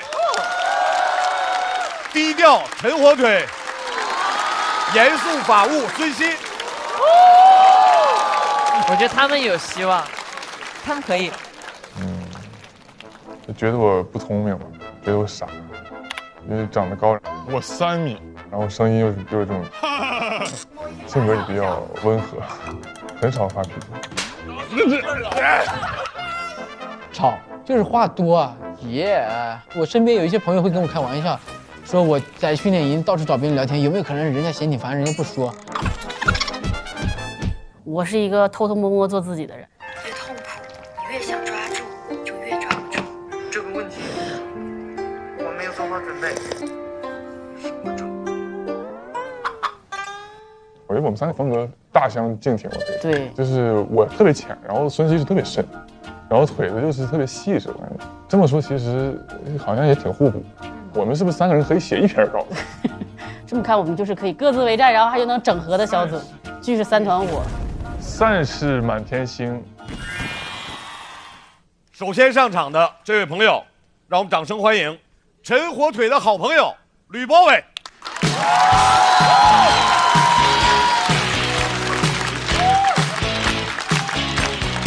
这麦架显得好低啊。对。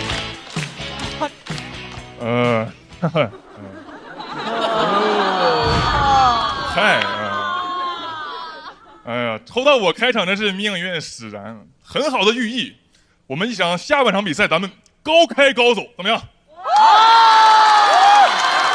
保持住，朋友们啊，我们开始了。哎呀，大家看到了我的2个队友啊，这是我很好的朋友。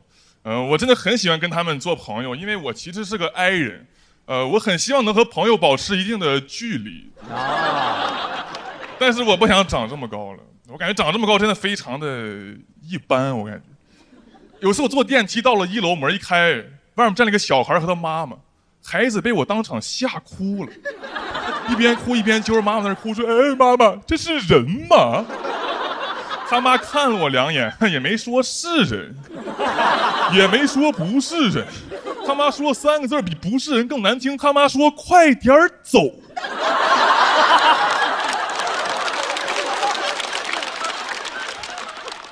我不想长那么高，主要还是因为我最近去见了我对象的父母啊，可能要结婚了。谢谢，都来到手啊。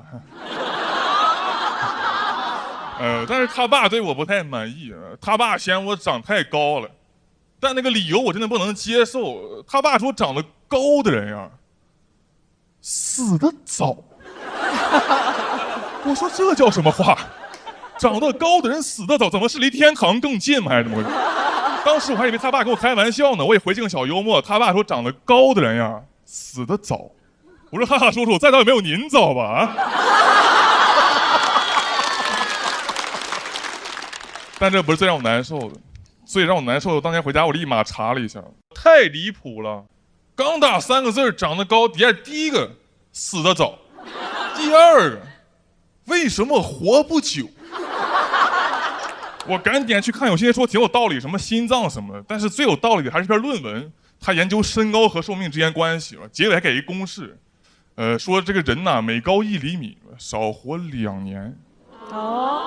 乍一看我以为还行，但我一算我就发现我要比一个1.75米的正常男性少活50年，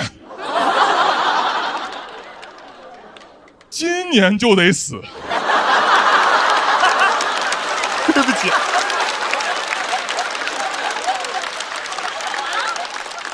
25岁老死了，但还是很吓人的。我赶紧就去体检了，还真查出一些毛病。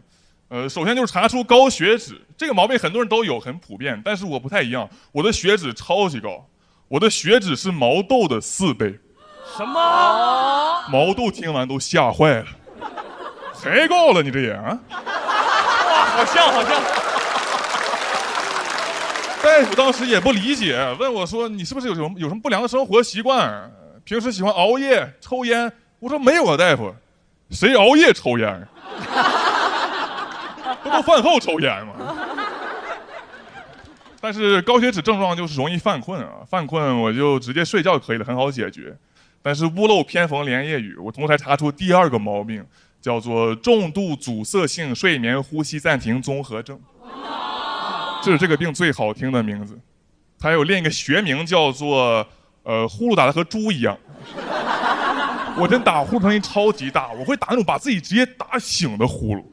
但我一开始并不知道，我当时上学校上本科住在宿舍，每天睡觉都会被一个人呼噜声给吵醒。但是很奇怪，我一醒他就不打了。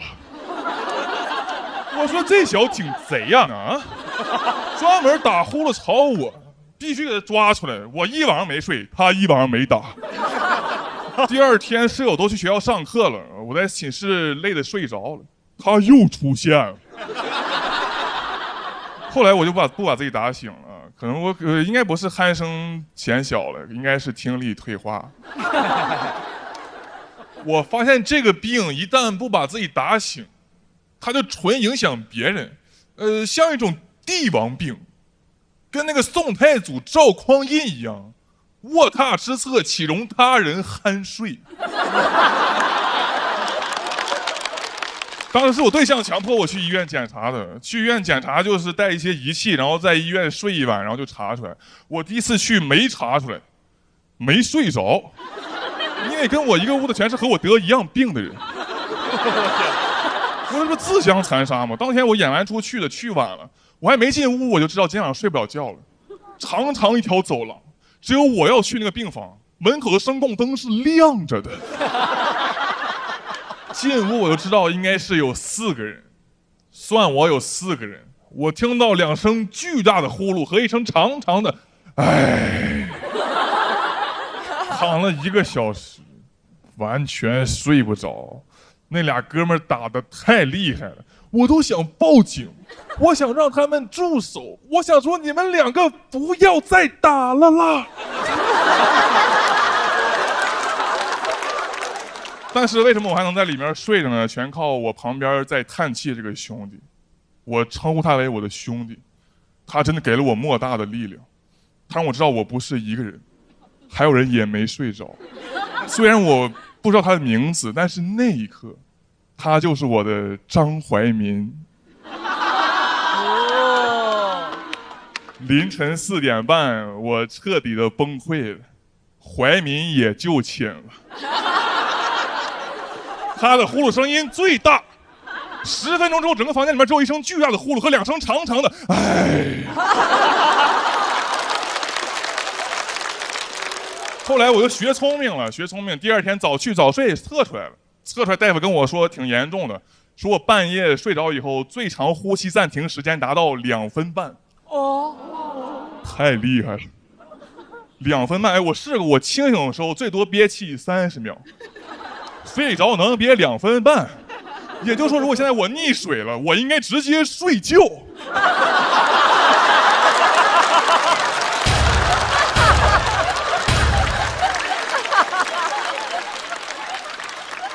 大夫说非常严重，还挺危险，建议我立刻佩戴呼吸机睡觉。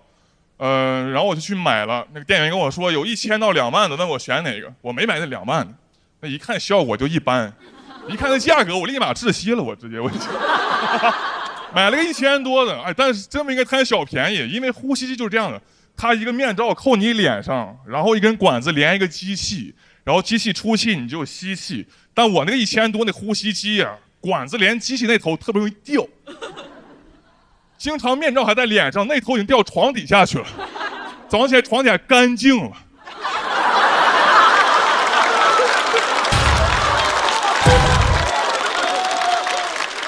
面罩一摘，一嘴狗毛。我们家扫地机器人竟然转2圈转出去了，给自己转懵了，说哥你亲自来啊。没有办法，现在我爸每天晚上起来给我插管子。我爸给我插管子，他太孝顺了。差段时间，我爸也不耐烦了，跟我说：“儿子，你要不别戴2天试试，万一要是好了。”我说：“爸，万一要是死了呢？”当时我就明白一个残酷的道理：久病床前无慈父。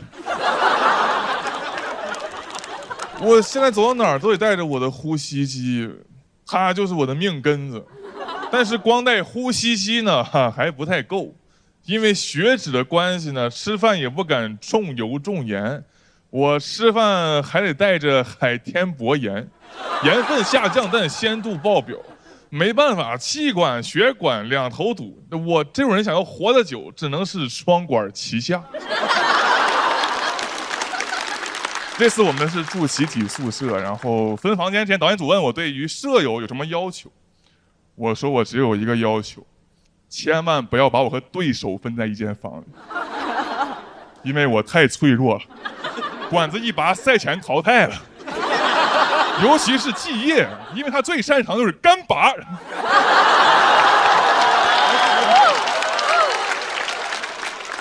到了宿舍，我掏出我的呼吸机，很多演员过来围观啊，一边围观一边感叹说：“哎呦，真好，真好，这素材真好。”我说：“哎，这可是病哎，让你暂停，你愿意吗？”他说：“我愿意。”哎，我真的不知道该说他什么好，不知道该说他什么好，因为其实我也愿意。这就是我们干喜剧的，为了素材，为了效果，可以做出任何事情，这就是我们的宗旨。呼吸能暂停，但是掌声不要停。哇！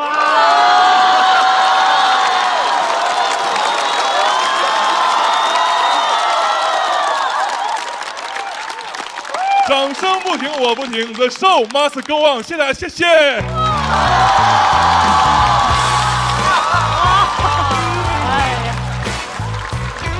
来，各位，投票倒计时。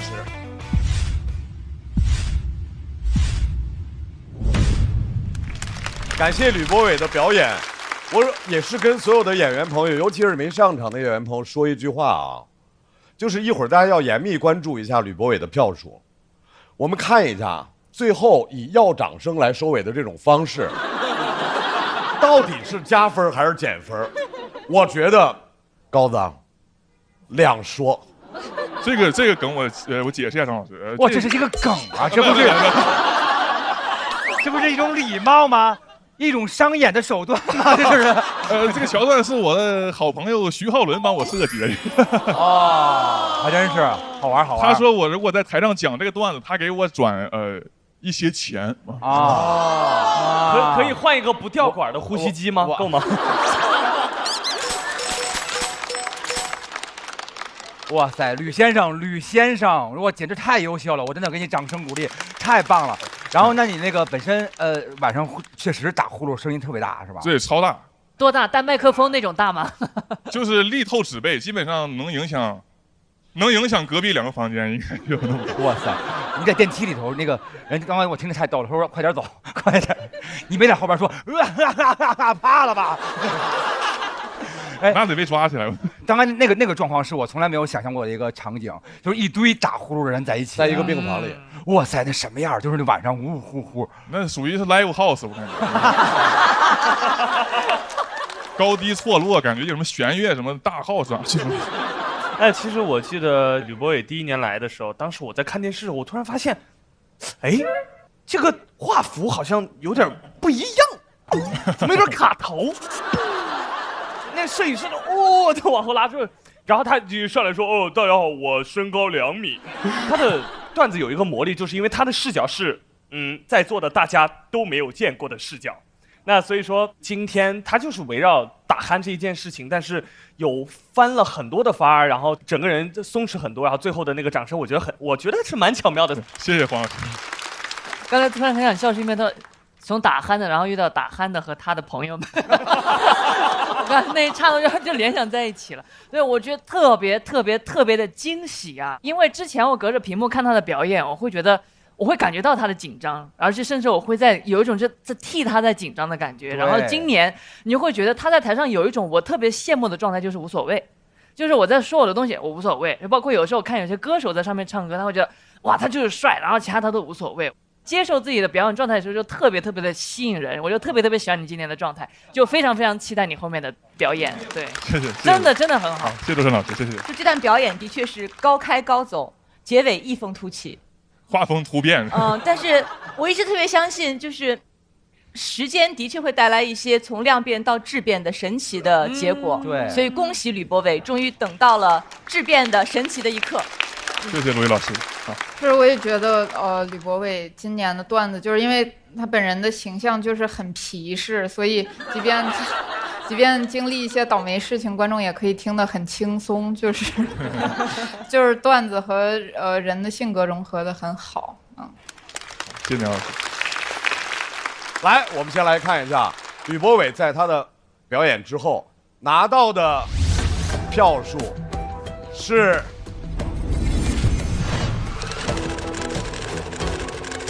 跟他身高一样，2多少米啊？2米200。哇，不错，非常好的成绩。加油！棒棒！祝我们组合技。来，在吕博伟的表演结束之后，我们马上要欢迎的是吕博伟的好朋友陈火腿。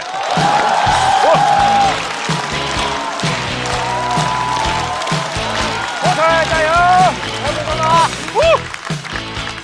大家好，我叫陈火腿。感谢大家来看我们讲脱口秀啊。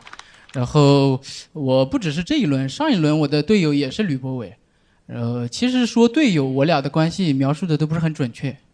我俩往那一站，基本上是大头儿子小头爸爸，一对好朋友，快乐父子俩，你知道吧？而且我们俩认识很多年了，在这个圈子里面，其实平常也不会叫对方真名儿，比如大家会平常管吕博伟叫高子，管我叫陈火腿，有些人矮子，他们还是挺保守的啊。就不然这帮脱口秀演员要真的说话难听起来，那都不是叫我矮子，而是管我叫高子，你知道吧？他们挺会讽刺的，反正。而且我之前其实一直因为个子矮自卑了很久，直到我认识高子之后，我发现矮个子啊就应该多跟高个子一起玩，因为一群矮子在一起只会越来越矮。因为你经常会发现一群矮子在一起走路不注意身姿体态的，喜欢驼背，走着走着可能走地里面去了。但是你跟高个子一起走，你起码会获得一些好习惯，你走路不自觉就会踮个脚什么的，属于是净身高1.6米，动身高1.8米。动身高，学到了。其实我挺感谢高子的，因为之前我因为这个事情身高矮就不能自洽很多年，我一直想找长得高的坏处，找了很多年完全没找到，直到我遇到高子，我发现长得高它也不是一件那么完美的事情。比如说身体素质方面，他虽然体格高大，但是确实毛病一堆。我个子矮小，但是挺皮实的。所以当时我听说他那个长得高死得早的事情的时候，我心里想的是，对呀，就应该这样啊。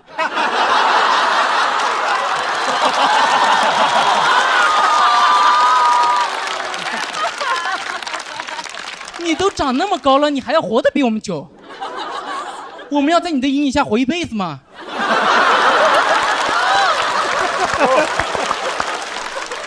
凭什么嘞？但是你作为朋友，你表面上还是要装一下吧，对吧？还得安慰一下。我说，哎，他爸瞎说的，你别往心里去。他说，你活1000多岁，你当然不往心里去了。祝贺了。不要看我。哎，而且有些朋友对他们的评价其实也不是很专业。有些朋友会觉得，啊，他们大高个憨厚老实，不像你们这些矮个子啊，尖酸刻薄什么的。其实他那也不是憨厚老实，我跟大家说实话啊，他就是单纯的反射弧太长了，反应很慢。高子他可能腿断了，第2天才能发现。我腿了。而我当天就捡着他的腿去医院接我腿上了。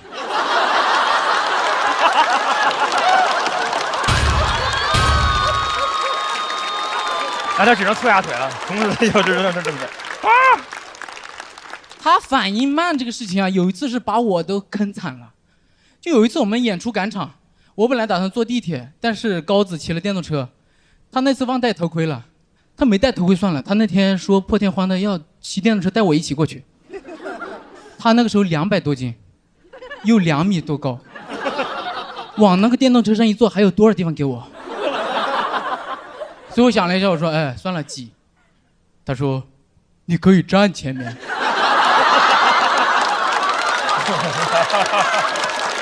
杂技。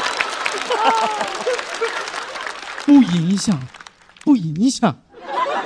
他但凡叫我蹲前面，我都蹲了；站前面不影响。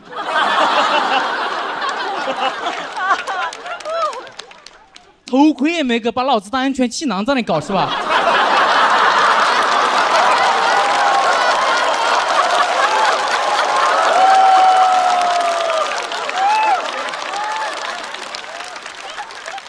我说影响到我的尊严了。说哦，什么尊严？他根本听不懂的，也很正常。一个人在高处待久了是理解不了我们这种底层视角的。但是他过了一会儿，他又说，要不你来开，我坐后面。然后我们就试了一下，就发现啊，他虽然人坐在后面，手一伸还是他在开。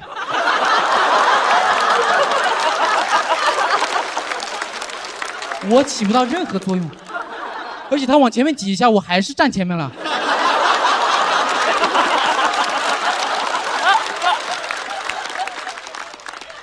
所以我最后还是坐后面的，只不过我是背对着他，抱着那个后备箱坐的。因为我发现一个问题，就是如果我正对他坐啊，我像他的书包，你知道吧？2根肩带子一塌，反正横竖不像个人。我说这么做还稍微有点尊严吧。然后开出去了，旁边过来一辆电动车，后面那个小孩坐姿跟我一模一样。那小孩还跟我打招呼嘞，你爸爸好高嘞！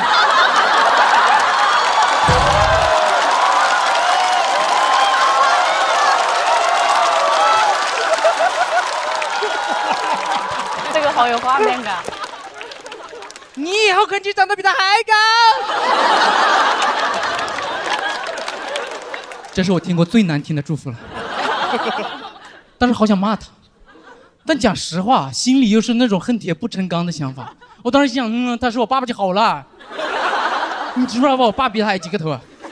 我开快点，这边小孩太没素质了啊！刚放学，好多小孩盯我看，开快点。然后就往前面开，快开到一个十字路口的时候啊，刚才那小孩他爸爸好像突然甩出来一句：“前面有交警。”掉个头立马就跑了。我这个爸爸冲着交警开过去了，都快撞到那个交警了，突然来一句：“有交警啊！”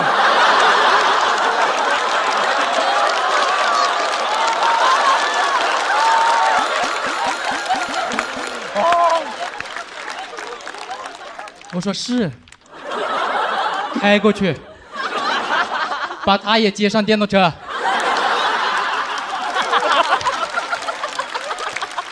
你就让他站前面。哎，有交警，你怎么不明天才反应过来？但那天情况比较特殊啊，那个路口平常不查的，说是突击检查，接到上面的通知说要查骑电动车没戴头盔的现象，所以抓了一帮没戴头盔的在那里堵的。所以他说那天就放宽政策了，没戴头盔就不罚钱了，你用手机扫码学习完那个交通法规视频就放你走了。没戴头盔带人才罚钱。但是人太多了，你知道警察根本管不过来，刚把我们拦下又去拦下一辆了，所以他就在前面扫码学习嘛，我在后面就没出声不。都学完了，人都放他走了，他问人家，那他要学吗？这么多吧，谢谢大家。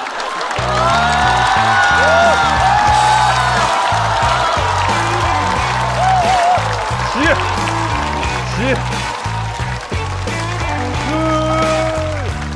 来，吕博伟的好朋友陈火腿投票倒计时。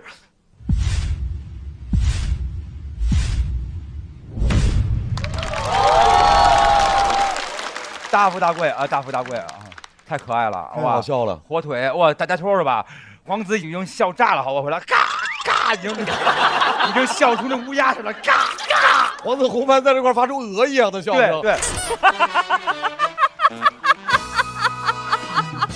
我真的觉得他的所有的就是这个故事的这个魔性，尤其是因为他真的就是接在吕博伟后面嘛，那我觉得你们这个前后的这个组合真的无敌。跟他讲故事整个推进的这个层次也有一定的关系，就是一开始把你们两个的这个无论是关系啊跟相处铺垫好了，然后就来了一个猛的，就是那个骑电动车。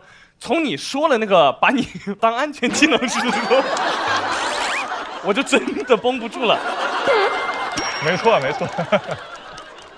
包括像你的整个表达呀，还有状态，表演对，然后就最后就是还是祝你们就虽然好朋友，但出行这个安全第一。安全第一，安全第一。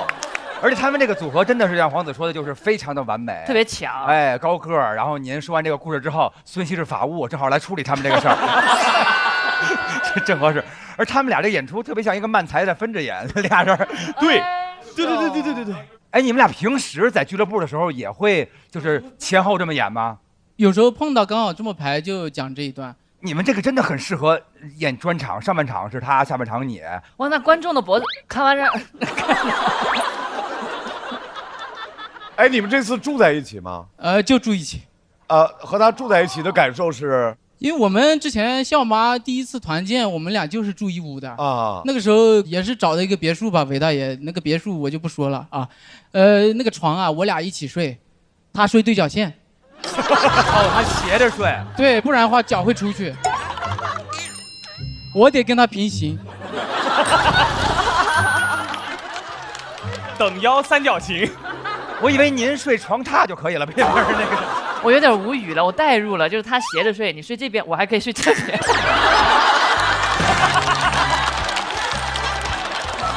彼此互相不干预。你们能折叠是不是？就是这样，对。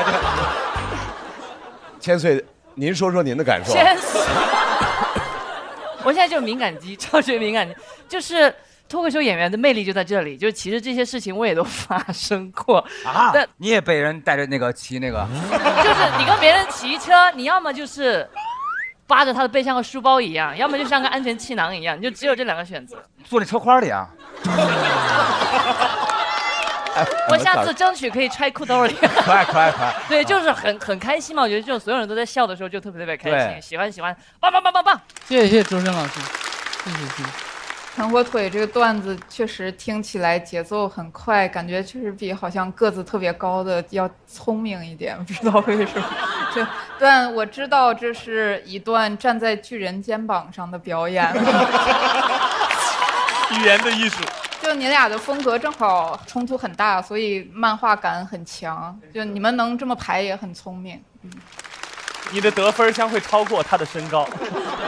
我还想说，就是我们哪怕是看完了他上一场的表演，然后再看这场还是这么精彩，就我们被他的身高就欺骗了啊！他的实力其实非常强。对，这个东西就是让大家感觉像是有个障眼法的感觉，所有人都注意在身高上，身高这个点上，但他让所有人笑的那个技巧是非常高的。他其实是有难度的，我们认为他好像因为他先天的，他的身高和对。这一段评价我先可以离开一下吗？对，我们认为他占有某种优势，因为他可以讲这些。但其实讲身高，大家会认为先天会引起一些效果的话，反而很容易。容易的笑声你会觉得好像没有深度，不够高级。但他这段又好笑、有意思，而且把一个短短的一个行程路线活灵活现讲出来，我觉得很高级，因为你有各种各样的画面。我觉得火腿太棒了，或者特别像那个，他全方位的像凯文哈特。全方位的像。谢谢鲁豫老师。包括身高都很像。凯文哈特，哇，这么高评价呀，哇，夸猛了，绝对夸猛。我们来看一下陈火腿在他的表演结束之后，他得到的票数是能200了吧？205。我觉得200加喽。 200加。觉得呀，他们有机会拿下那个。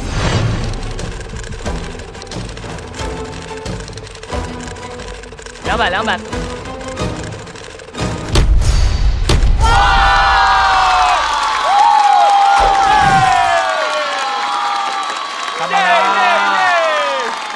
比我高，比你高了，比我高。终于2米了，我腿超2米了。我有的打哦，看孙熙了。孙熙可以的。孙熙182就能上去。火腿回到队友身边，一高一矮为孙熙打气。我们现在有请吕博伟和陈火腿的好朋友孙熙。加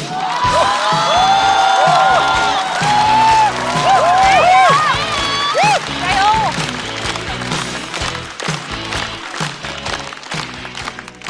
没有想到最后压力给到我了，我明明才是我们组里个最矮的那一个，我们是按照寿命排的顺序。万岁！大家好，我是孙熙啊。我其实一直想当一个编剧，因为我从小对电视剧有很不一样的感情。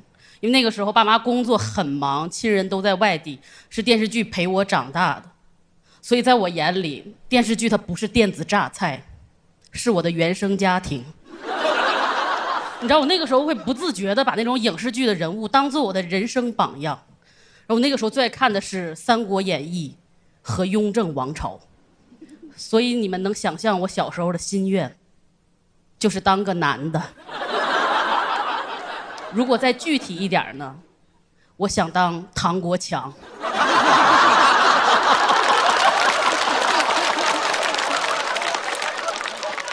然后我小时候就展现出那种对当皇帝的执念，我会把白纸折成那种奏章的样子，然后我一个人先跪在地上演年羹尧，我说臣有本启奏，然后我再跑过去演雍正，说爱卿请平身，然后就这样一来一回一下午，我就可以自己下旨把自己处死了。所以我那个时候上学也特别爱学文言文，因为批折子都用得上。所以我现在一个特别重大的遗憾就是觉得脱口秀还是过于白话了。对吧？这要是用文言文比，这群庶子，谁敢与朕争锋？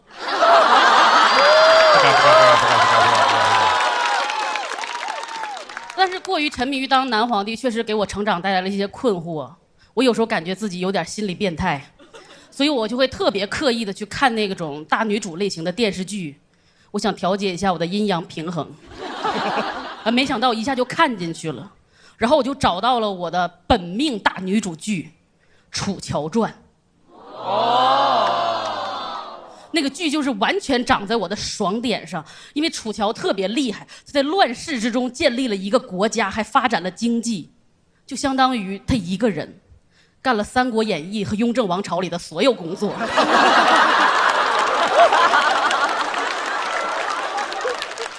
然后楚乔还有特别完美的爱情。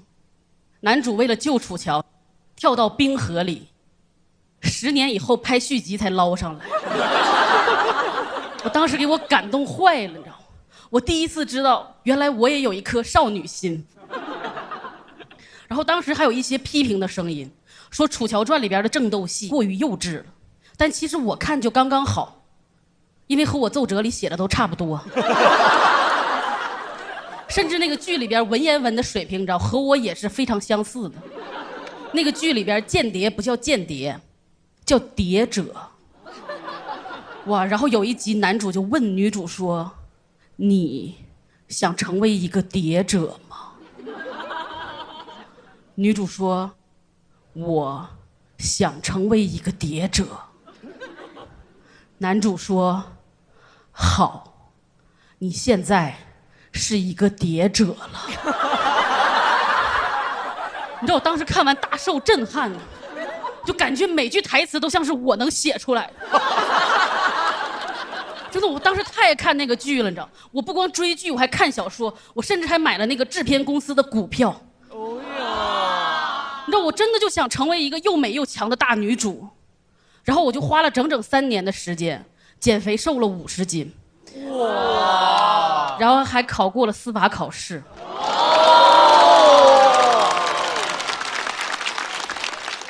那个真的就是我人生中最像大女主的时刻，因为我司法考试成绩非常高，全国第一据说是440多分，然后我考了427分。哇，这个厉害啊！我觉得这么高的分儿应该直接给我发一个何以琛才对。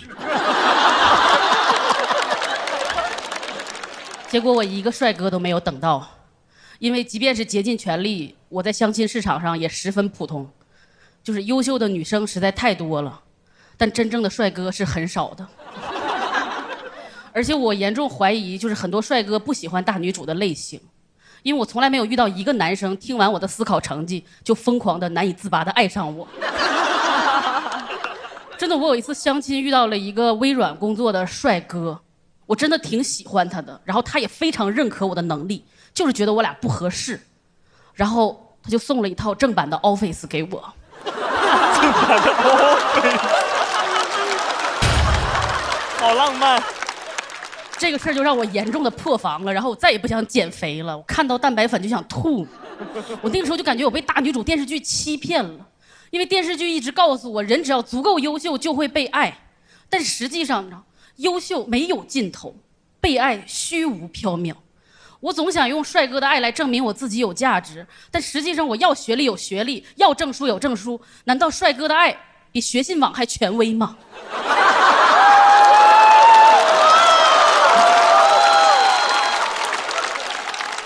对吧？如果一个帅哥在我的职业资格证书上亲一口，难道会让那个证书含金量变高吗？其实会的，我觉得。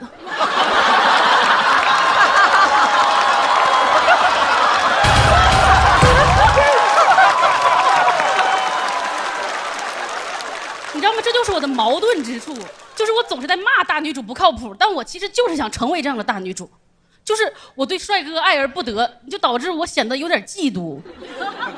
但我真的不是嫉妒，我只是觉得现在的大女主剧里没有几个真的大女主，她们都只是长得非常漂亮的女生啊，打着搞事业的旗号在和帅哥谈恋爱而已，是吧？真的不是嫉妒，对吧？有一次我看到一个剧，发言快点啊，就有一次我看到一个剧里，女主什么都不干，然后居然还有4个大帅哥在争抢她，气得我嗷嗷直叫。我说帅哥们凭什么都爱你呀？然后我就发现我这句话和恶毒女配的台词是一样的。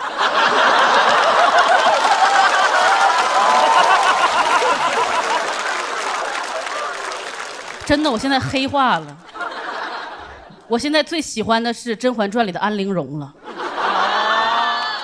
我觉得细论起来，安陵容比甄嬛要大女主多了，对吧？她出身低微，但从未放弃；她遭遇困难就努力学习；她从来都是自己解决问题，那些坏事都是她自己亲手干的。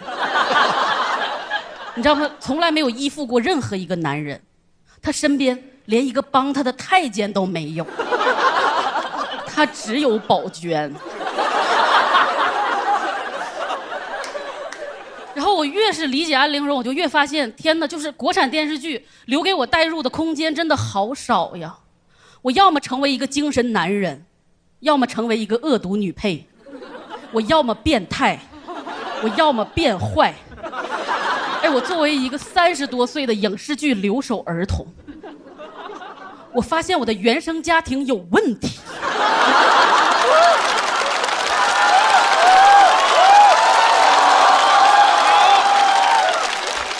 然后就那一刻我就想，我说那我为什么不能去当一个编剧呢？对吧？反正正德我从小就写，文言文我也会，我比那些编剧有优势多了，因为我有正版的 Office。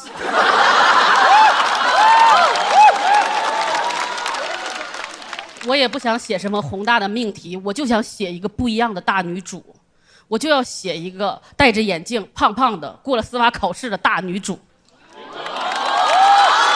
支持。她体重160，身高153，在我的剧里，比这个瘦的都不是大女主，比这个高的也不是大女主。简单来说，前3排都不是大女主。我就是要报复社会，我就是要反向的传递焦虑，然后我还要把我妈妈、我外婆、我姑、我婶儿，还有我身边那些努力生活的女生，全都写上大女主。我要形成孙熙的大女主宇宙，我要帮家人们把大女主的标准打下来。哦吼！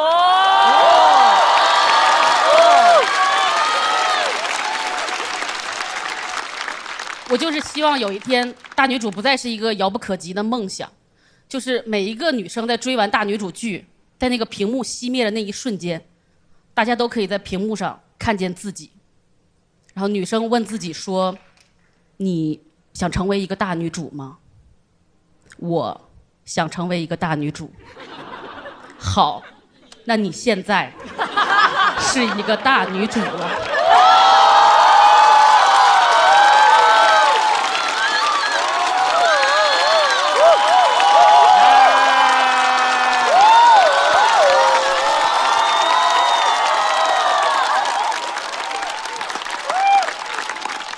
以上说这些呢，并不是想刻意的煽情，是因为朕呢，本就心系天下。谢谢大家。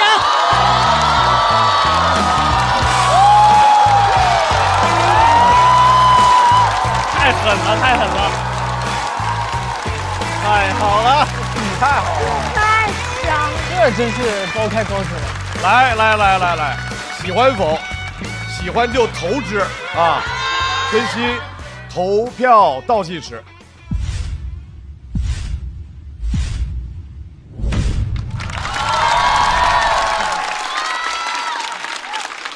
王子，爱看剧不？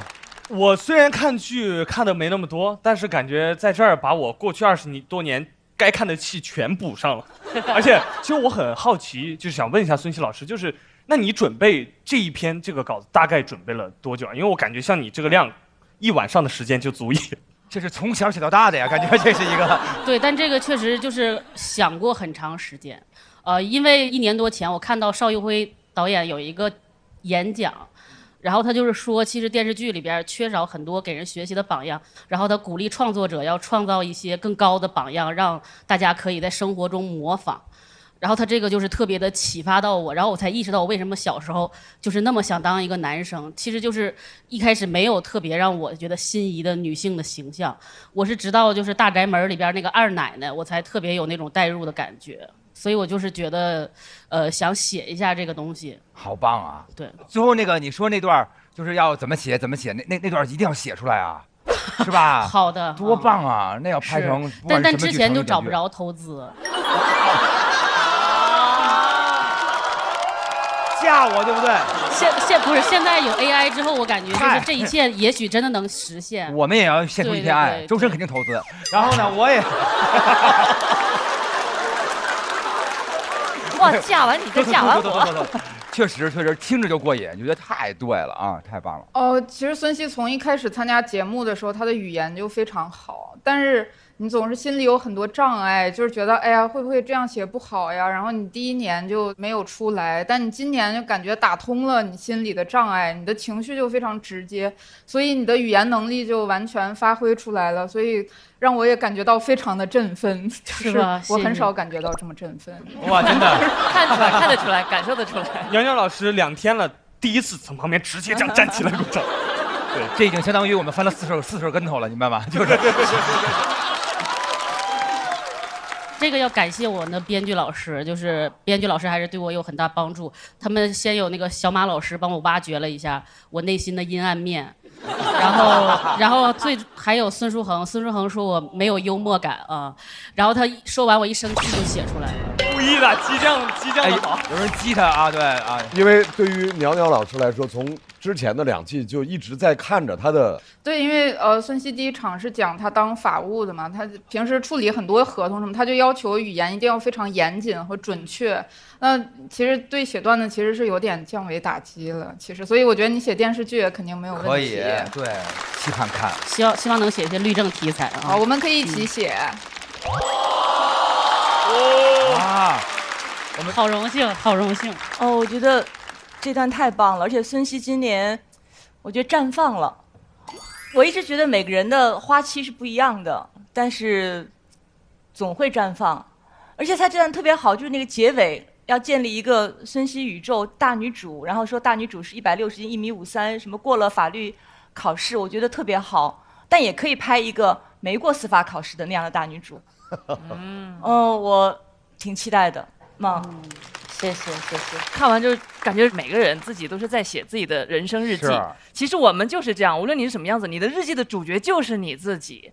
所以就孙熙说完这个故事，我特别共情，而最后那下我就燃起来了，就站起来就真的开了灯，真的很喜欢。而且那个剧如果说写出来之后，那个唱主题歌，对，我给你唱，来你来唱，该怎么唱？唱孙熙是世上最棒的编剧。要这样的转音什么？孙熙你是世上最棒，世上不好听。你就是大女主。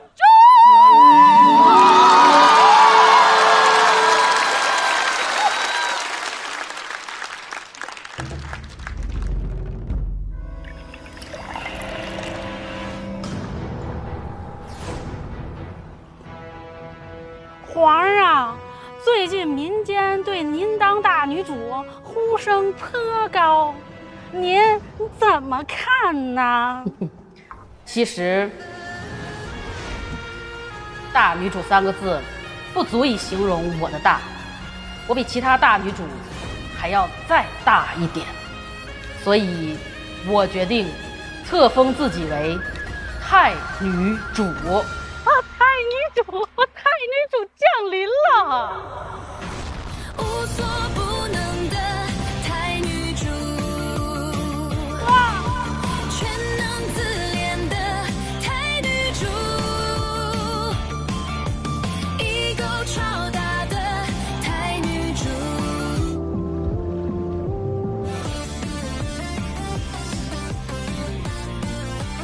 哈哈哈哈哈哈！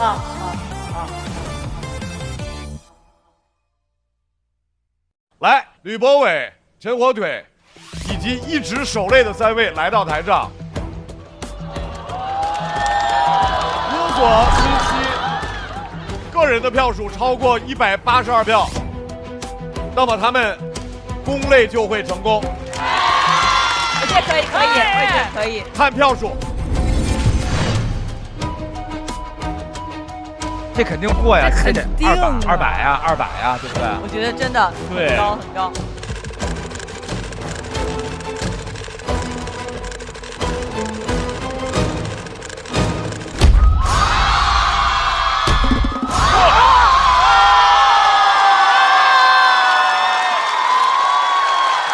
204，耶！好厉害呀！好厉害，好厉害！天哪，谢谢你，谢谢的鼓励，恭喜，感谢，谢谢，太棒了！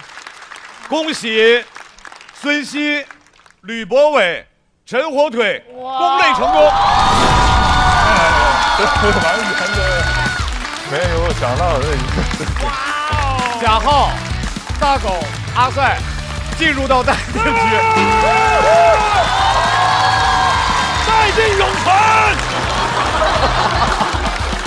今天真是挺梦幻，挺梦幻，对，没想到我这2位这个大腿带着我坐到了擂主的位置上。我觉得谁都不会想到是我们，能想到吗？为什么想不到是你们呢？其实演完之后，你也很难觉得一定是分高的，因为这种错觉我有过好多次。我是渴望拿到这个成绩，但我没有想过这种事儿会发生在我身上，就是想着不淘汰就好。我一直处在这个大落里面很久，然后听到的声音也都是质疑，就说什么不好笑啊，一直都很难受。我就算在线下演得好，我也没走出来过。当时很多这种落差让我有点难受，可能就是不够能静下心来接受现实发生的那些事情。如果就是你那个，哎呦，但凡有一些变动，你就觉得凭什么是我？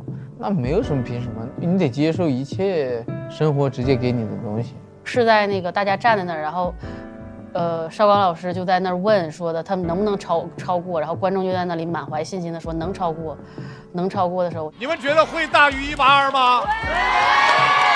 你们觉得是没问题的？你们觉得他们组攻类成功了？看票数，我就觉得哦，今天也许是不一样的。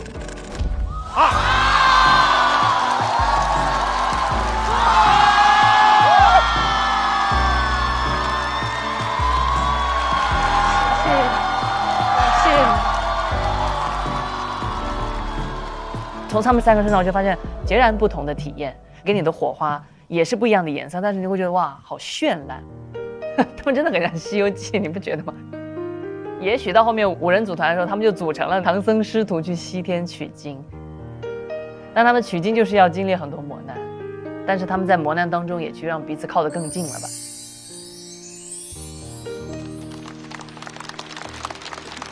擂主，头天。天哪，这真不可思议啊！你抽吧，你抽吧。欢迎擂主，真不可思议啊！谢谢，我来抽。3位，到了你们来抽取下一对 PK 对手的时候。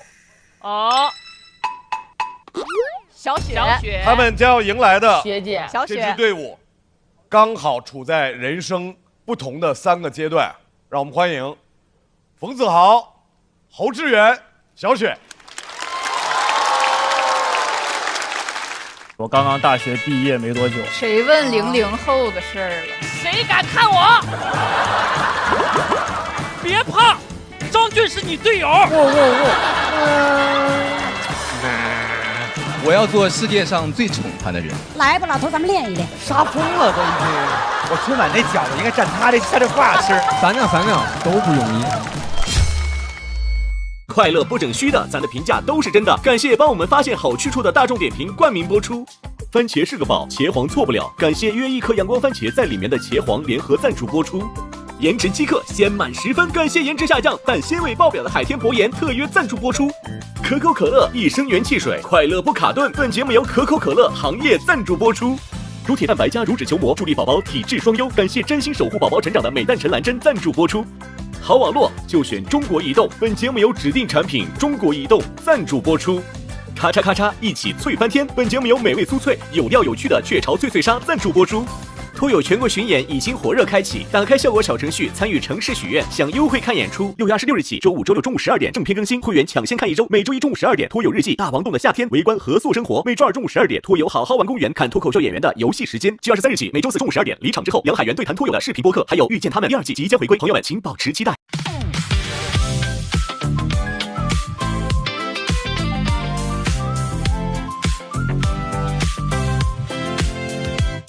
又带着冷笑话出现，幸好只有我懂你的笑点，不用解释，一个眼神到位，不用装完美，做自己才最宝贵。哦，拜托拜托，暂时忘掉一切，想记住你嘴角上扬瞬间，不用想明天还很遥远，不知不觉又和你聊到凌晨3点。烦恼往外跑，今夜有你们真好，这是我们的约定，祝你今夜过得开心，就要朋友朋友哦朋友，就要和你聊一整宿，就要笑声传遍海洋。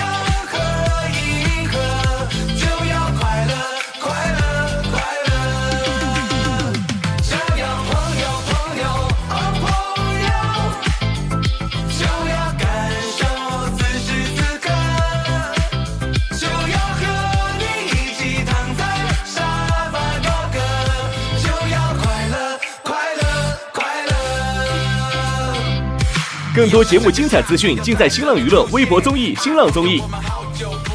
感谢丽日城传媒、天气通、新浪新闻、腾讯娱乐对本节目的大力支持。感谢指定问答社区知乎的大力支持。上知乎参与托友3问题讨论。参与知乎剧综圈子活动，解锁惊喜好礼。感谢独家播客合作平台小宇宙。